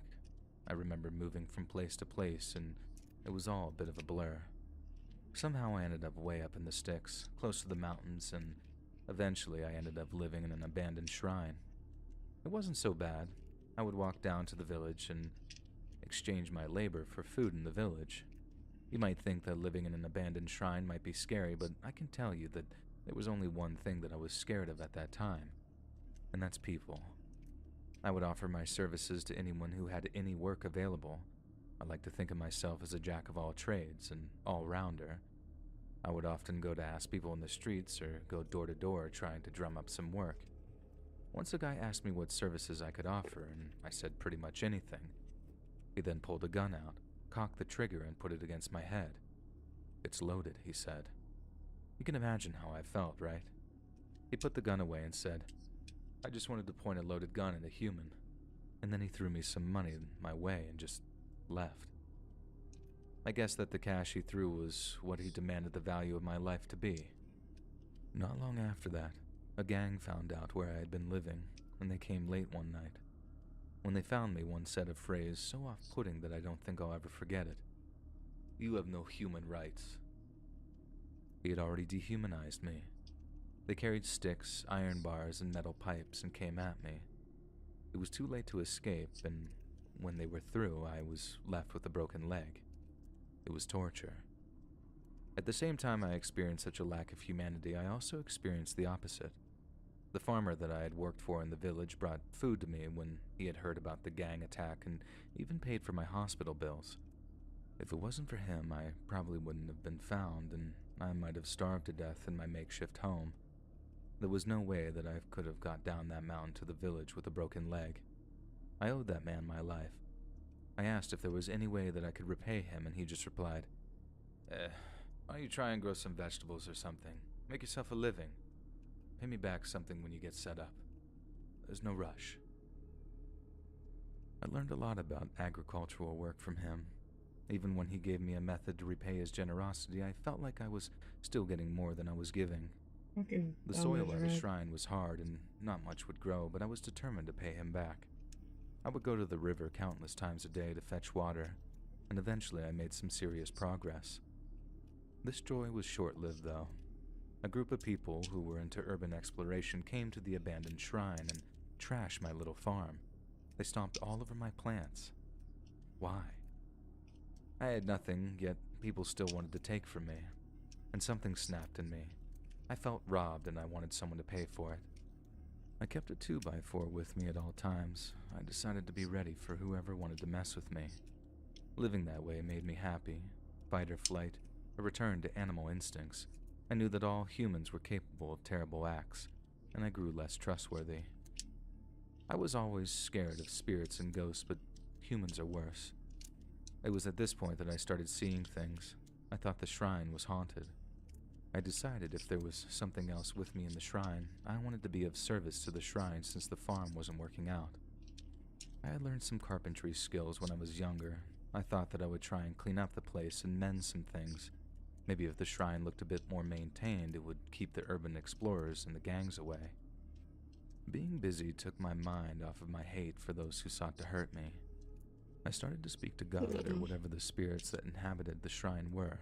I'd say hello and goodbye. At first to myself and then quietly, but in the end I was talking loudly like there was someone with me. Eventually the shrine looked pretty good and I started to see the ghost again. She was a beautiful woman and she was so pleased that I cleaned up the shrine. She would just sit there and comb her gorgeous hair. Sometimes I wouldn't even see her, I would just hear some rummaging noises. I felt that I had some company and I enjoyed it. The gang came back one night, the same gang which attacked me and broke my leg before. They laughed at me when I called out for help, when I called to her. But they weren't laughing when my friend, who owned the farm, arrived with his hunting rifle. They never came back after that. Since he saved me, I decided to stop being so hateful and I put that energy into agriculture. I still needed to pay him back even though he wasn't expecting anything from me.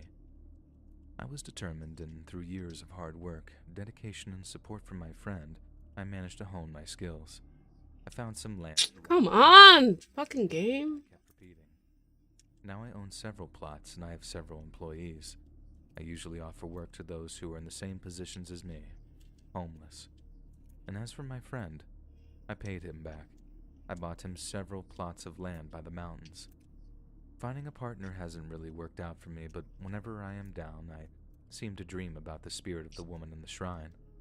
Sometimes I think that I was rescued by someone other than my farmer friend. So my next project is restoring the shrine to its former glory and reinstating a priest there.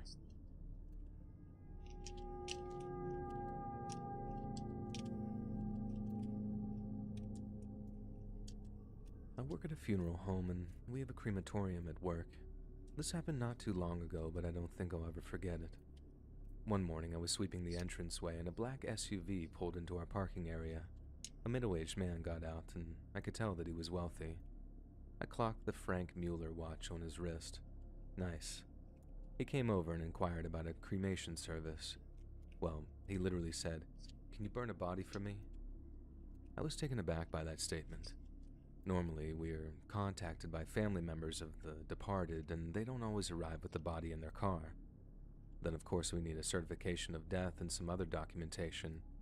We needed to be informed ahead of time because we need to make preparations. He said that he called my boss already, and the boss agreed to cremate the body today. His tone was pretty aggressive. He said we needed to get this cremation moving fast. I asked him to wait for a moment while I went to check with my boss. I felt kind of nervous. This seemed highly unusual.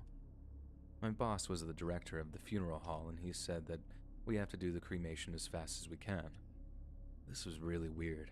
Why are we doing these things so different today, I wondered. I couldn't do anything about it, though. It was just my job, so I went to open the ovens. I saw the body. It belonged to a man who looked to be in his early 30s. I'd seen a lot of corpses before, but there was something slightly different about this one. His cheeks seemed pink. I usually check the corpse before burning. It's part of the rules here. And I noticed that it was very clean and appeared to be without any trauma. I put the body into the coffin and pushed the coffin into the cremation ovens. After about 20 minutes or so, I heard this dreadful noise rising from the ovens. It was like a banging sound. Everything suddenly was plunged into darkness all around me. Life felt incredibly cold as I asked myself the deeply troubling question, was he alive when he went in there? What hurt the most was the fact that there was nothing I could do, because 20 minutes in the ovens at heat that high, everything is already burning. I couldn't move. My limbs were shaking with fear and I felt paralyzed. Was I hearing things? I couldn't be sure. Usually after an hour, everything in the ovens is reduced to cinders, but I couldn't stand that. I needed to know. I managed to pull myself together and stop the ovens, and I noticed that the rich guy wasn't around anymore. I was really so scared, so I asked my boss to open the ovens with me, and I told him that I heard a noise while they were on. My boss opened the ovens, and all the stench of grilled meat invaded our nostrils. It was kind of like a barbecue smell, and it lingered in the air. My boss then pulled the main tray out so we could see, and the body was half burned. It was facing down. I was pretty certain that he wasn't facing downward when I put the body in. I was sure that the man was still alive when he was brought in. I imagine while the ovens were on, he was turning and doing anything in his power to escape. I hadn't been hearing things, and I was completely destroyed by this realization. This has never happened before. Never had I seen the body turn over during cremation. I was sat in the main hall with my head in my hands, struggling with the weight of the situation I was in. My boss came over to me and handed me something. 10 million yen, which is about $77,000. He told me that telling my story to anyone wouldn't be worth it. People wouldn't believe me and reminded me that the rich guy I met at the start of this story wouldn't be very happy if he heard that I was talking about what happened today. I quit that job, obviously, but now I'm living on the money that I was given until I get a new job. I'm not myself anymore. I can barely find the energy to get out of bed. I can't really sleep these days. My nightmares are filled with the memories of that day. And sometimes I dream that I'm the man in the coffin, and I feel the heat surrounding me. I kick and scream, and then I wake up covered in sweat. I am not doing well. Click the join button to become a member today for exclusive content. When I went back to my hometown last year, something really weird happened. It started when the neighbor across the street warned me that there was a suspicious person in the area. Apparently someone was going around ringing people's doorbells at around 1 a.m. in the neighborhood. My neighborhood said that they ignored the doorbell at first since they were in bed since it was so late. Everyone in their house was in bed asleep. The doorbell kept ringing, so my neighbor's husband got out of bed to see what was going on. He took his phone with him so his wife could listen. He asked through the door in a quiet voice, "Who is it? Is there some type of emergency?" And then a man's voice responded, I made a promise to Sarah. Can you let me in?"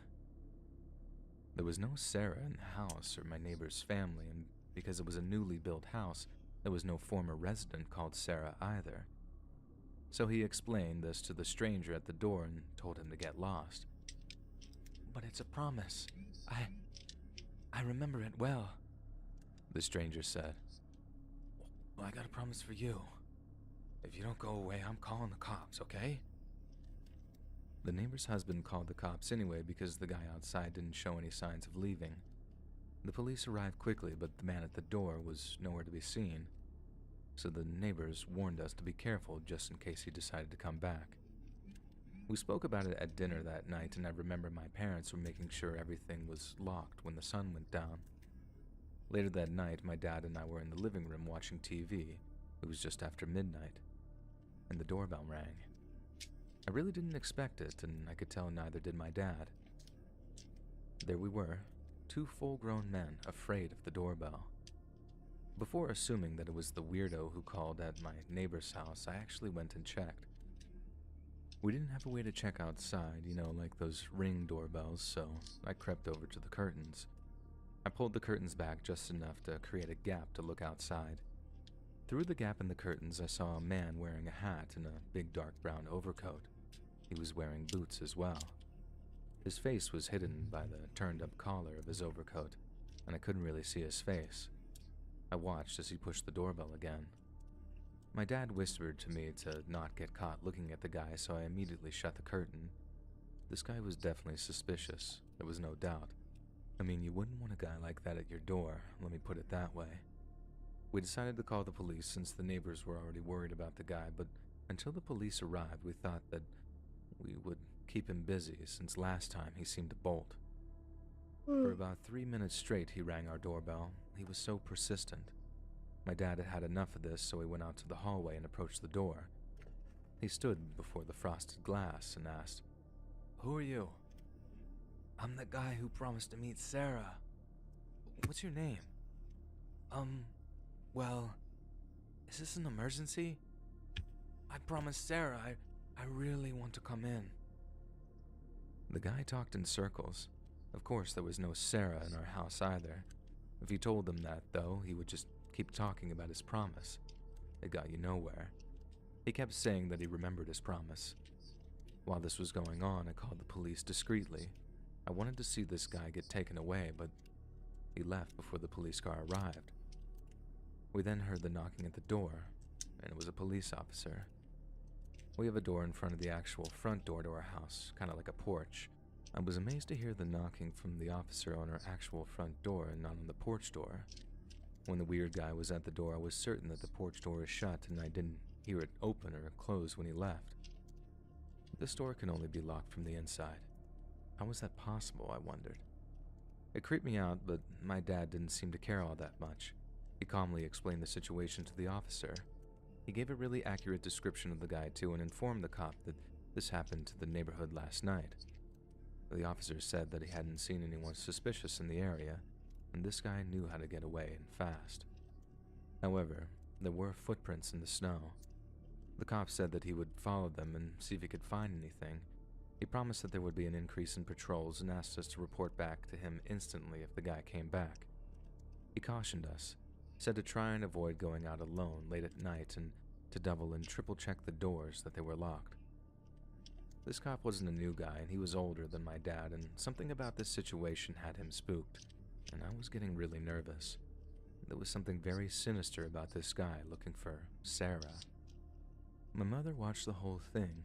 She was sat on the stairs, and I turned to her and asked if she definitely locked the door outside the front door, that porch door that I mentioned, and she was adamant that she did. My dad could sense our nerves, and he tried to laugh it off. "Don't worry, guys. Sorry we couldn't get him this time." After we all confirmed and were happy that all the doors were locked, we went to bed. I couldn't sleep much, but I was relieved to see a police car patrolling the area at around 3 a.m. from my window. The next day, we heard that someone else in the neighborhood's doorbell rang. My dad was really angry at the police. He said they must not be doing their jobs right if they hadn't caught the guy yet. 4 more days passed when others in the area reported the late-night doorbell rings. Everyone said the same thing. A stranger came to the door asking for a Sarah and asking to come in. He wasn't caught. The thing I find the weirdest about this is not one person was able to describe what his face looked like. That stranger was the stuff of nightmares. I spent New Year's with my family and left to go back to my home, worried for them. About a week later, I called my mom to check in on her and get an update on the situation. The house across the street from us found a note in their mailbox that read, "Sarah's not here, but I found her. Thank you very much." The letters were painted by a brush, almost like calligraphy. I'm wondering if we'll get an apology letter too, or what it means if we don't get one. I'm sorry it sounds like a mundane story, but imagine if it happened to you. A stranger whose face no one saw in the neighborhood going around in the dead of night, talking nonsense and trying to talk their way into your home. I don't like it, and I don't like that he found Sarah either.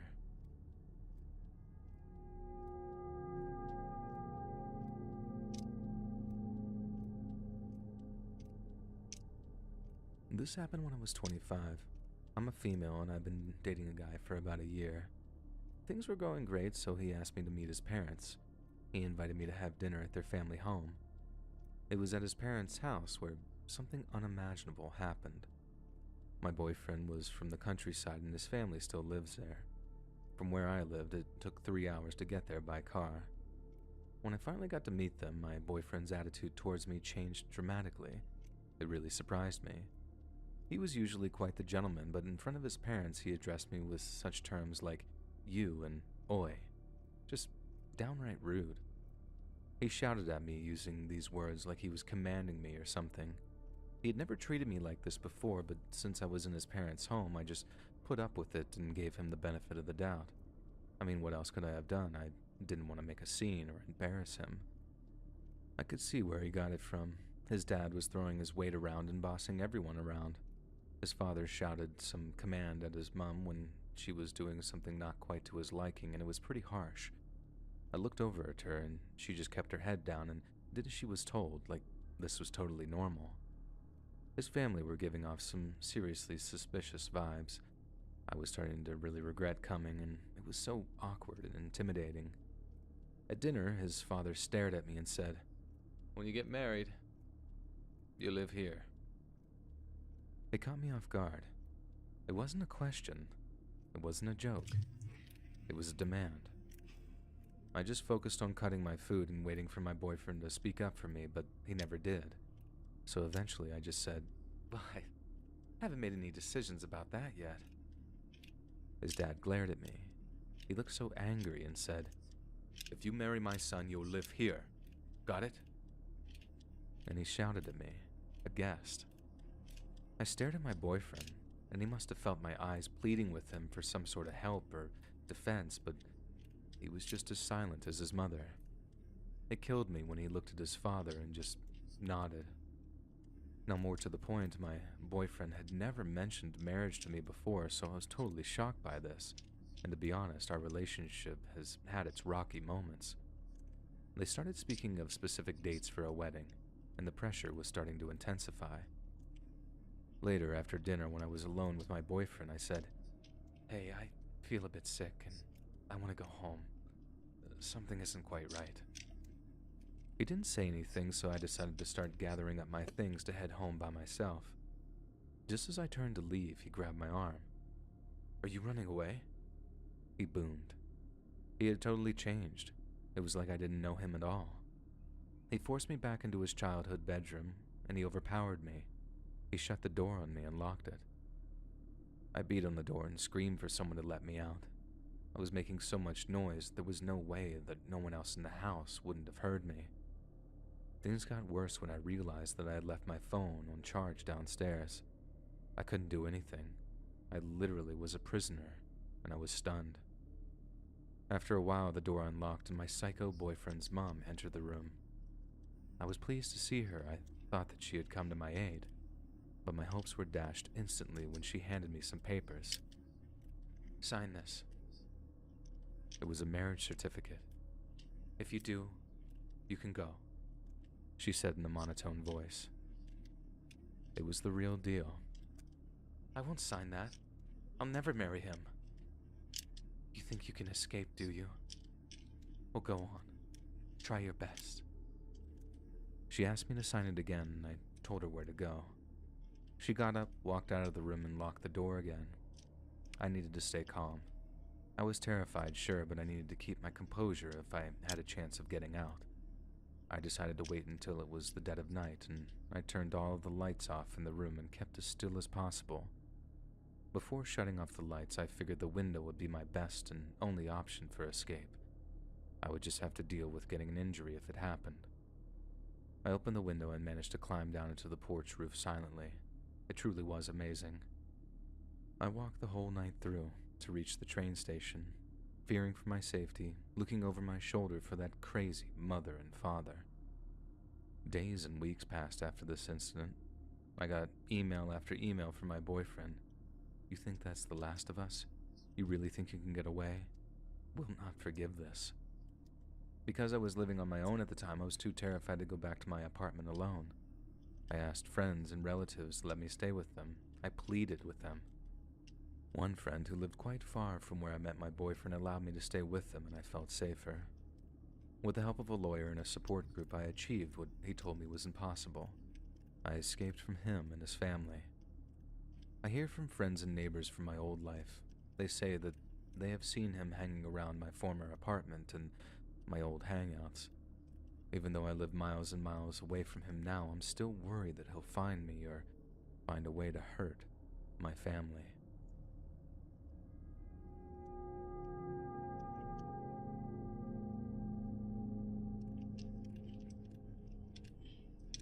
This happened when I was driving north of Kyoto, and I had a couple of friends in the car with me. It was late, a little after 1 a.m., I think. My friends and I would often go on night excursions. We would just drive around with much intention and just drive wherever. We usually ended up in the middle of nowhere, but thank God for GPS. We were driving through a pretty quiet area, and there was a lot of distance between the houses that we passed. It was a dark night in late autumn. There was a red light up ahead, and the car in front slowed to a stop, and I did too. I was looking ahead, and I noticed something about the car. The trunk looked like it was open a little. I looked closer and realized that it was. It wasn't really my issue, so I started to look away, but just as I did, something unexpected happened. A man wearing pajamas rolled out from the trunk and onto the road before the light changed to green. He was a slim middle-aged man by the look of it. His hands were tied behind his back, and he had a gag in his mouth. It was incredibly shocking to see. He rose to his feet, wobbled a little, and then started walking unsteadily towards my car. He looked utterly terrified. His eyes were dark with fear, and his face a twisted plea of desperation. He was on the verge of tears. No, I'll never forget that. You can't forget seeing something like that. His eyes locked with mine and passed over my friends in the car, and we were all stunned into silence. The driver's side and the passenger side doors of the car in front opened, and 2 men emerged from the car, and they walked towards the man from the trunk. They quickly and easily caught him. The driver then pulled something out of his pocket. It was a firearm. He struck the man, and the other man caught him before he fell on the ground.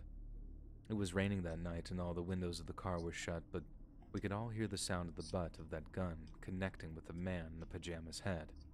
It was a sickening crack. The 2 men then returned the man to where he crawled out from the trunk. They slammed it shut, looked over their shoulders at us very quickly, and then they returned to their car. The light turned green, and they stepped on it. We were stunned, and we just sat in the car, wide-eyed, and stared ahead at the now open road. Then a car from behind's horn jolted us back to reality. We drove ahead and then pulled over to call the police. I was told to wait where I was for an officer to arrive. It took about 10 minutes, and during that time my friends and I were pretty much silent, as we had nothing to say. We all told the officer when he arrived about what had happened. He asked for me to go with him to the police station, and I was more than happy to help in any capacity that I could, and I was interviewed there for over an hour. Over the next few days and weeks, I religiously watched the news, expecting to hear something about what happened that night, but I never heard anything. What happened seemed so unrealistic. It was like a scene from a film. I would question my recollection if it wasn't for my friends being in the car with me when it happened. I was young at the time, and I think seeing that incident for the first time was when I realized that the so-called dark side of the world really does exist.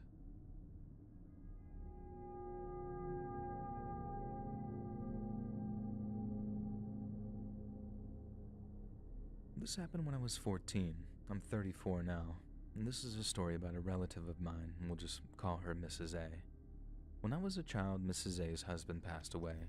She used to be very talkative and outgoing. However, after the loss of her husband, her personality changed.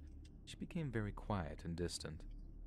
One night, towards the end of basketball practice, I think it was about 8:30 p.m., I saw Mrs. A stood at the gym doors.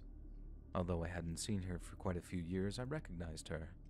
At first, I said to one of the teachers, "She's a relative of mine." My teacher bowed and walked over to her. They began a conversation. My teacher walked back over to me with a serious look on his face. "I just heard that your father's been in a serious car accident." I was speechless.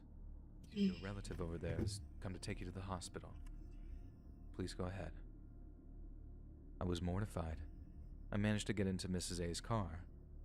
Her car pulled away from the school, speeding down the dark streets, and I began to ask Mrs. A many questions. "Where's my dad?" "Hospital." "Where's the hospital?" "A little bit further from here." "What kind of condition is he in?"